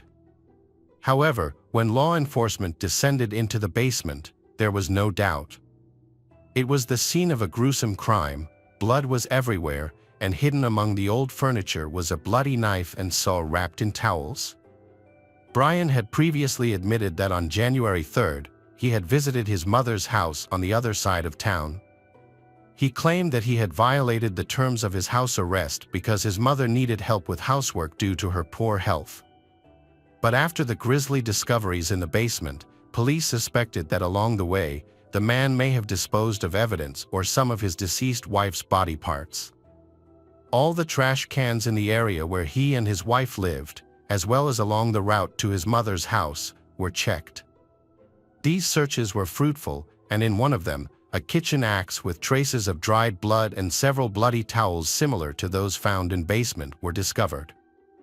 Forensic analysis confirmed that the blood on the towels, knives, axes, and saws in the basement was that of the missing Anna, clearing any remaining doubts about her death. The search history on a laptop and a tablet seized from his home shows disturbing intentions. In the weeks leading up to his wife's disappearance, Brian searched the internet for information about the best states for divorce based on property division. He also looked into whether he could claim ownership of a second home in Washington, D.C. that belonged solely to Anna. This raises suspicions about his motives. At around 4 a.m. on January 1st, the first search made on the tablet was, "How long does it take for a body to start decomposing?" This search was followed by nearly 20 additional queries related to body disposal, such as how to clean up blood, how to dismember a body, whether a body could be identified without teeth, how long DNA can last, and if someone could be charged with a crime if the body was never discovered. All of these searches were conducted on the tablet belonging to his young child, who is the offspring of the woman he brutally harmed. By January 3rd, Brian was already looking up how and when someone can inherit property from a missing person. He seemed confident he could avoid punishment and was preparing to claim the inheritance. On January 18th, he was formally charged with his wife's murder, even though her body had not been found. Prosecutors believed that on the night of January 1st, Brian either deliberately or accidentally killed his wife. They suspect he then dismembered her body in their basement and placed the parts in plastic bags, disposing of them in trash bins around the city over the next few days. The area surrounding the Brian residence and within a few kilometers was carefully searched for evidence. Nearby wastelands, forests, and bodies of water were also investigated, but no findings were made. The defendant pleaded not guilty and did not reveal what he did with the body. Furthermore, it was disclosed that Anna had been feeling unhappy recently and had contemplated divorcing her husband. She expressed this concern multiple times during phone calls with her mother and sister.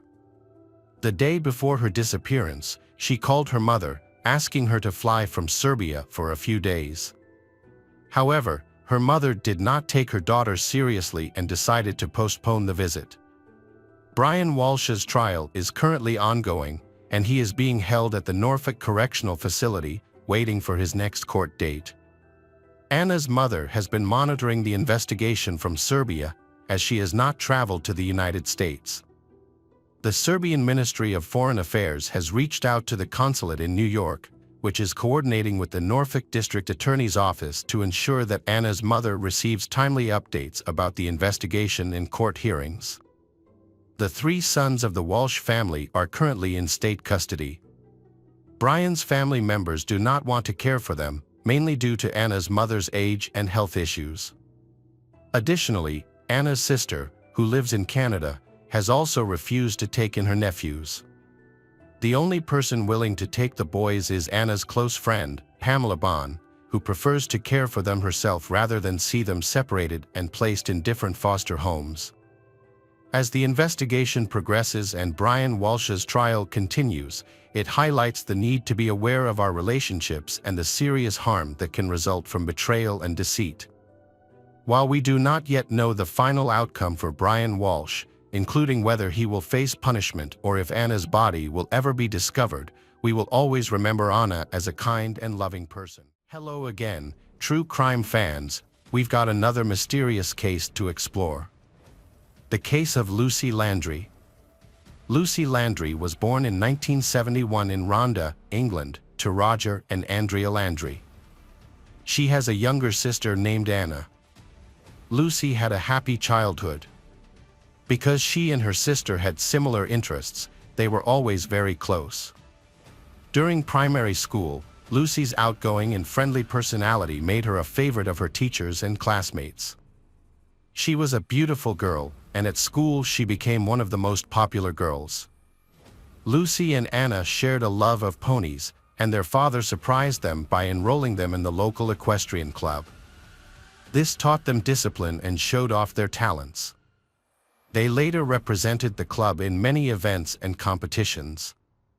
By the time Lucy started secondary school, she had become an excellent equestrian. However, her passion was not limited to the track. She also began studying the flute and piano, spending many hours practicing to master both instruments. Her hard work soon paid off. And within a year she had a comprehensive understanding of classical music, and she was accepted into the youth orchestra and joined the school choir. As often happens in adolescence, a healthy romantic interest entered her life, and Lucy became very close to Gareth Jenkins. However, she kept her feelings a secret. After completing her secondary education in 1989, Lucy decided to pursue a career in music. To this end, she enrolled in a BA degree at the University of Warwick. Her goal was to become a music teacher and dedicate herself to music education. However, things did not go as planned. Although she was passionate about music, she did not like the direction of the degree program. She therefore decided to change her plans and study urban planning.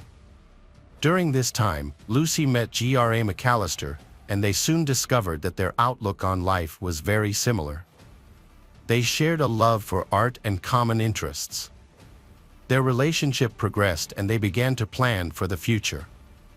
Lucy decided to introduce him to her parents. Roger and Andrea were delighted with the meeting, as they believed he was the ideal partner for their daughter. Her parents were so delighted that they decided to buy Lucy a house in Coventry, a city in northwest London. After moving to a new home, Lucy invited Gra to live with her and they continued to go to school. In 1995, they had their first child, named James. Lucy decided to drop out of college to focus on raising the child. Meanwhile, Gra continued her college studies and took a night shift job at the post office to cover her living expenses. For many months, she had to stay home alone to take care of the child and had to be away from Gra for many hours. She began to feel bored. Then, she found no better solution than exploring chat rooms on the internet to distract herself, looking for ways to meet new people. One night, while Lucy was participating in online conversations in many chat rooms, she met Harold Landry. Harold, a 53-year-old American from Louisiana, was born into a very poor family. And he knew that hard work was the only way to escape poverty. His opportunity came when he realized that in the oil industry, the key was not to own an oil well but to provide essential infrastructure for the owners of such. He founded his own company, specializing in providing infrastructure for oil field owners. Harold amassed a huge fortune by designing and manufacturing hydraulic equipment for major oil companies in the southern United States, eventually becoming a billionaire. In his personal life, Harold was married and divorced twice, and his children from previous relationships were not made public. A significant event took place in 1992 when Harold was still single. He met a married woman 20 years his junior. Harold pursued and courted her, and she eventually succumbed to his advances. On February 6, 1994, Harold took her out to New Orleans, hiring a babysitter to look after her children. After the evening ended, Harold accompanied his mistress to her home and offered to take the babysitter to her home.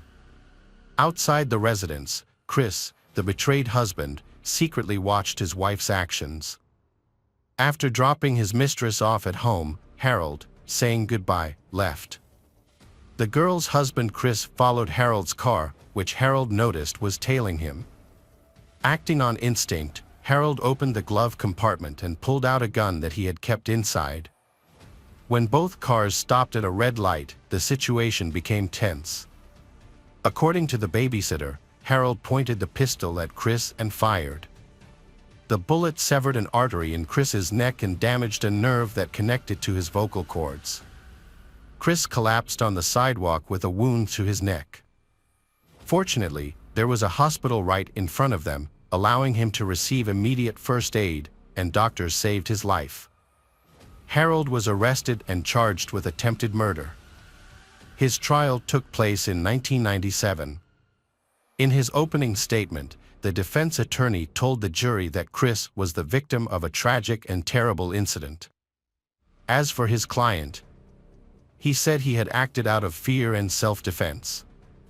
The defense's clever strategy led the jury, consisting of 4 men and 8 women, to find Harold guilty of the lesser charge of aggravated assault. As a result, he was sentenced to 5 years in prison. After an appeal, Harold was given probation. In exchange, he had to pay a $500 fine and perform community service.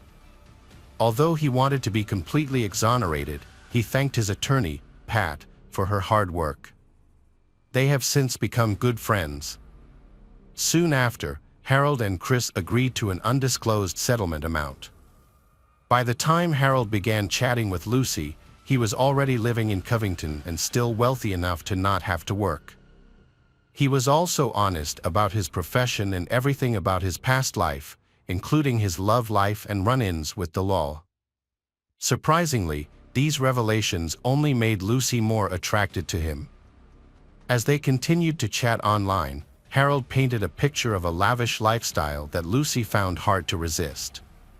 His determination and charm eventually paid off when Lucy ended her relationship with GRA. In the early 2000s, Harold traveled to England to meet Lucy, and she took the opportunity to introduce him to her parents as her boyfriend. Although they were surprised by the significant age gap between the two, they respected their daughter's choice and did not express any objection to the relationship. Harold felt grateful and pleased to be sharing his life with Lucy, and he did everything he could to surprise her with lavish gifts and anything else she wanted. By this point, he had fallen in love with her and was thinking about proposing to her. However, he wanted the proposal to be special and was waiting for the perfect time and setting. To achieve his goal, Harold organized a trip to his favorite destination, Mexico, with Lucy, her son, James, and GRA. The location was also convenient because his friend Pat, who used to be his lawyer, had an apartment nearby. Before the trip, Harold bought a diamond ring and excitedly shared his plans with Pat. However, Pat expressed some misgivings about Lucy. During their time in Mexico, Pat noticed that Lucy spent a lot of time with GRA, which he found unusual. He seemed completely oblivious to this and eventually went ahead with the proposal. Lucy happily accepted the proposal, and in mid-2003. Soon after, Harold surprised her by buying a multi-million-dollar property in a posh Worcestershire neighborhood.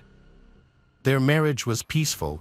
They had wonderful neighbors such as Rachel Clark and Stephen Kennedy, who later became lovely friends. Soon after, the newlyweds had their first daughter, whom they named Harriet. Lucy and Harold were both delighted to welcome their little girl, and from then on, he devoted his heart and soul to her. Equally important and affectionate was the relationship he maintained with James, whom he treated as his own son. But over time, their initial happiness began to fade. Harold began to make more demands on Lucy, which made her increasingly annoyed. He expected her to always conform to his preferences and do what he asked, taking on a submissive role. Lucy, however, had different expectations, and this caused tension in their relationship. Eventually, Lucy became outspoken and unafraid to express her thoughts, and in this move, her husband was unwilling to give in. James witnessed the breakdown of his mother and stepfather's relationship. The neighbors were disturbed by the constant arguments that lasted for hours. They also knew that Lucy and Harold had an alcohol problem, which caused their loud arguments and complaints. Whenever the couple had a particularly intense argument, resulting in them not speaking to each other for a while. The neighbors felt a sense of relief and peace. In mid-2009, Lucy used social media to reconnect with Gareth, an old friend from high school whom she had not spoken to in years.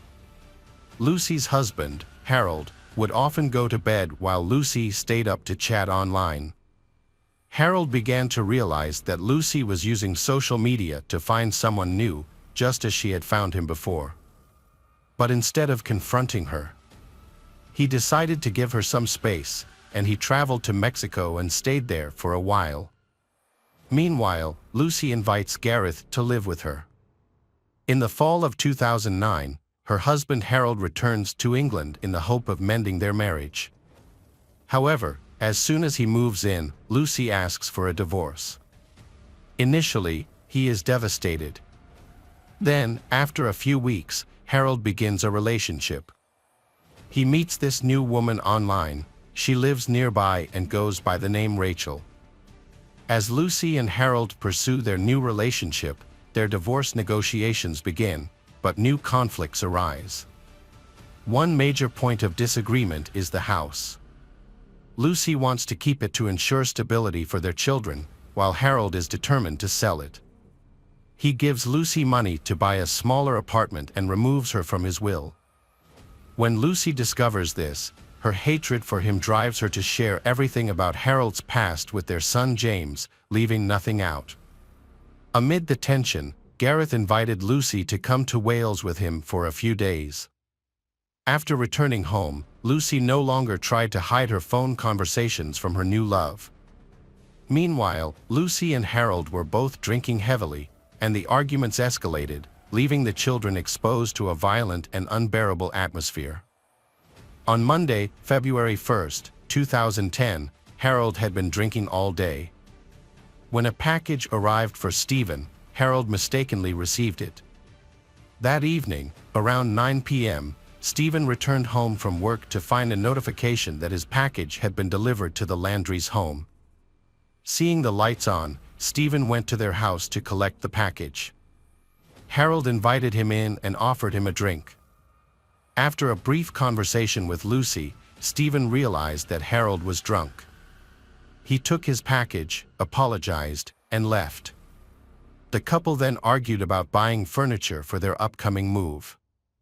The disagreement was trivial, but it escalated into a fight. During the argument, Harold hit Lucy across the cheek with a kitchen utensil. James, who had learned to deal with their arguments over the years, intervened and saw that his mother was injured. He quickly called the police and made it his priority to get his sister to safety. Lucy and the children fled the house to seek help after the incident. Lucy ran to Stephen's house. However, Harold caught up with her and stabbed her several times with a knife before leaving her under a bush in the garden.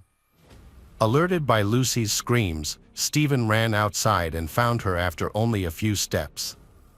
Initially, he thought she had passed out, but he soon realized the severity of her injuries. After receiving an emergency call, the police arrived at the scene. They called an ambulance and searched the surrounding area for the culprit. However, they only found the children hiding terrified in the backyard in the dark. An ambulance then took Lucy to the hospital. Unfortunately, her heart had stopped. Harold went to his new girlfriend Rachel's house, revealing that something terrible had happened, but he did not explain further. He gave her $40,000 in bank money, some cash, his car keys, and some blank checks with his signature on them. He then returned home. Several police patrols searched for him, and he was eventually found walking along the road and arrested. Her parents Roger and Andrea were devastated after hearing the news. In a statement released by the police, her parents asked for respect while they grieved for the loss of their daughter. They declined to speak to the media at this time.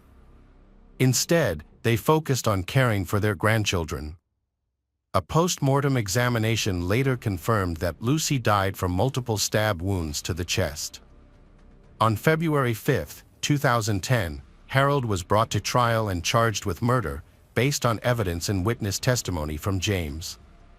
The trial began in early February 2011, with Judge David Fawson presiding and Harold's attorney Andy Childs defending. During the trial, Harold's defense team argued that he was driven to action by his wife Lucy's intense anger, which left him feeling provoked and left with no other choice. Harold took the stand, tearfully expressing his love for Lucy and remorse for his actions. He then followed his attorney's strategy, claiming that he was guilty of involuntary manslaughter because Lucy had pushed him to the limit. The prosecution presented a highly detailed animation of the many injuries the victim suffered. This presentation shocked those in the courtroom. On February 24, 2011, the jury deliberated for less than 4 hours before finding Harold Landry guilty of murdering his 38-year-old wife, Lucy Landry. Harold was 64 years old at the time of the murder. The following day, the judge delivered a scathing statement when sentencing Harold. He described the attack as horrific and unforgivable, dismissing Harold's claims that Lucy may have provoked him. The judge viewed these claims as a desperate attempt by Harold to defend himself. As a result, Harold was sentenced to life in prison with a minimum term of 16 years before he could be considered for parole. This meant that he would have to be over 80 before he was eligible for parole. Lucy's family and friends expressed their gratitude not only for the case being resolved, but also for the judge's comments. Hello friends, welcome to our channel. Today we're going to take a look at another horrible case with you. The case of Sarah Yarborough. Sarah Yarborough was born on June 12, 1975, in Portland. Her family soon moved to Federal Way, a suburb near Seattle. Sarah had 2 siblings and shared a special bond with her youngest brother. From an early age, she loved music and ballet. She was dedicated to her studies, aiming to get into a good university. Her academic success allowed her to visit New Zealand twice through a school program. She later became a cheerleader at her high school and had many friends. Sarah was admired for her kindness and readiness to support those in need. On the morning of Saturday, December 14, 1991, 16-year-old Sarah was supposed to meet her cheerleading team for an event. They planned to gather at the school, where a bus would pick them up. Sarah drove her father's car to the school but arrived an hour early.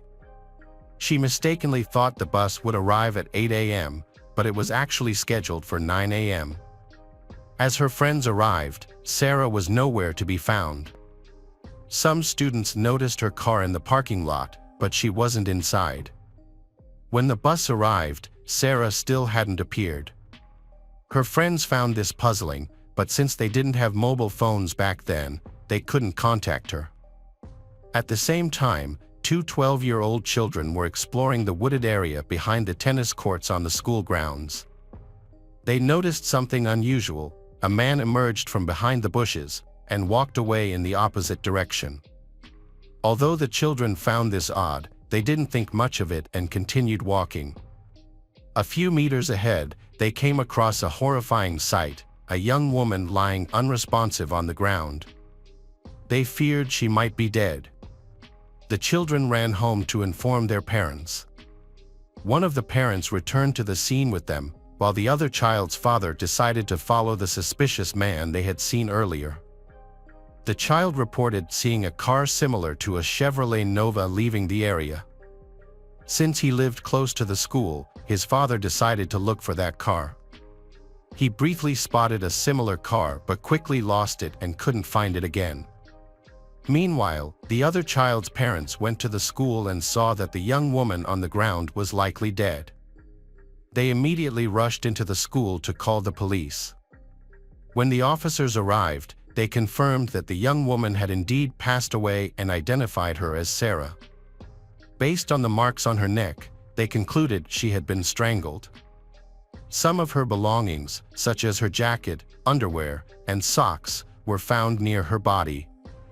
Oddly, her purse and car keys were found in the school parking lot, suggesting that her attacker may have assaulted her near her car and then dragged her behind some trees.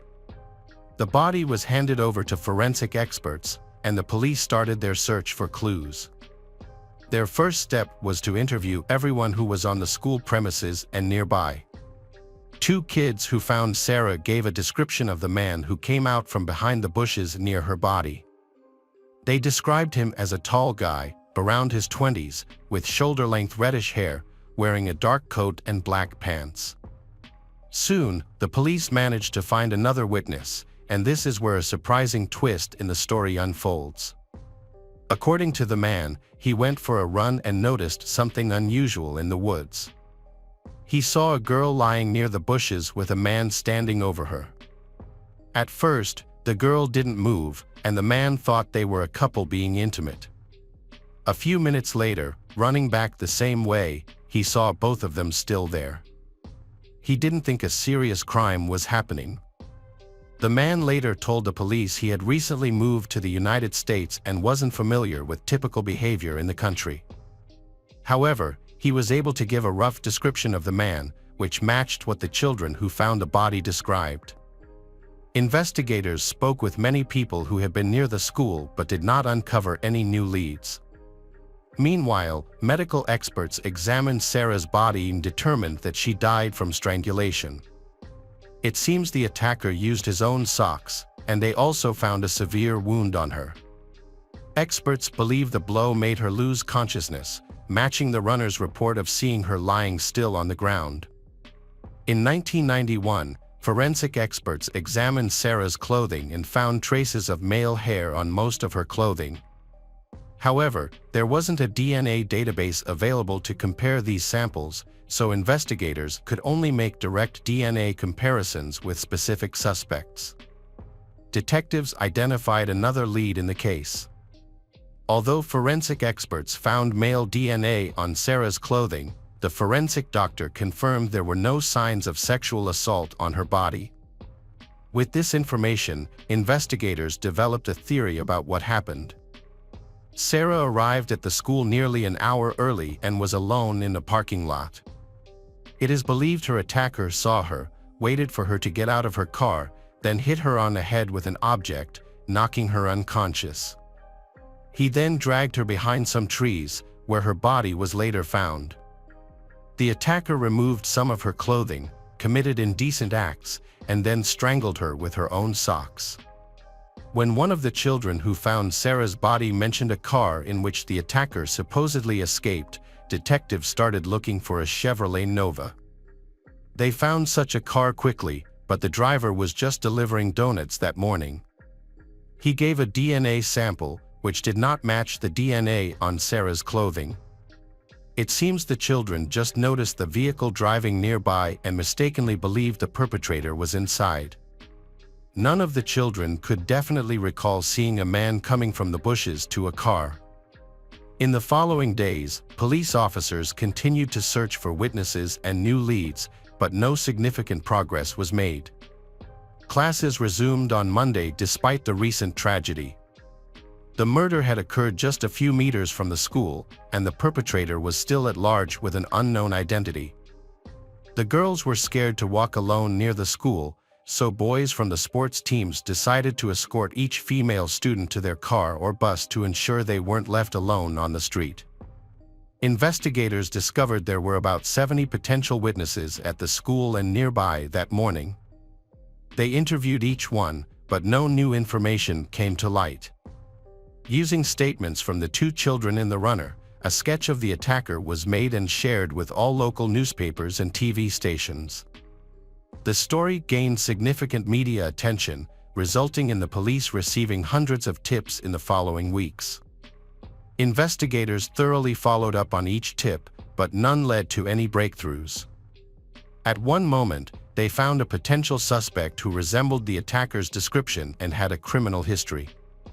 However, this lead also proved fruitless because the suspect's DNA did not match the sample from the victim's clothing.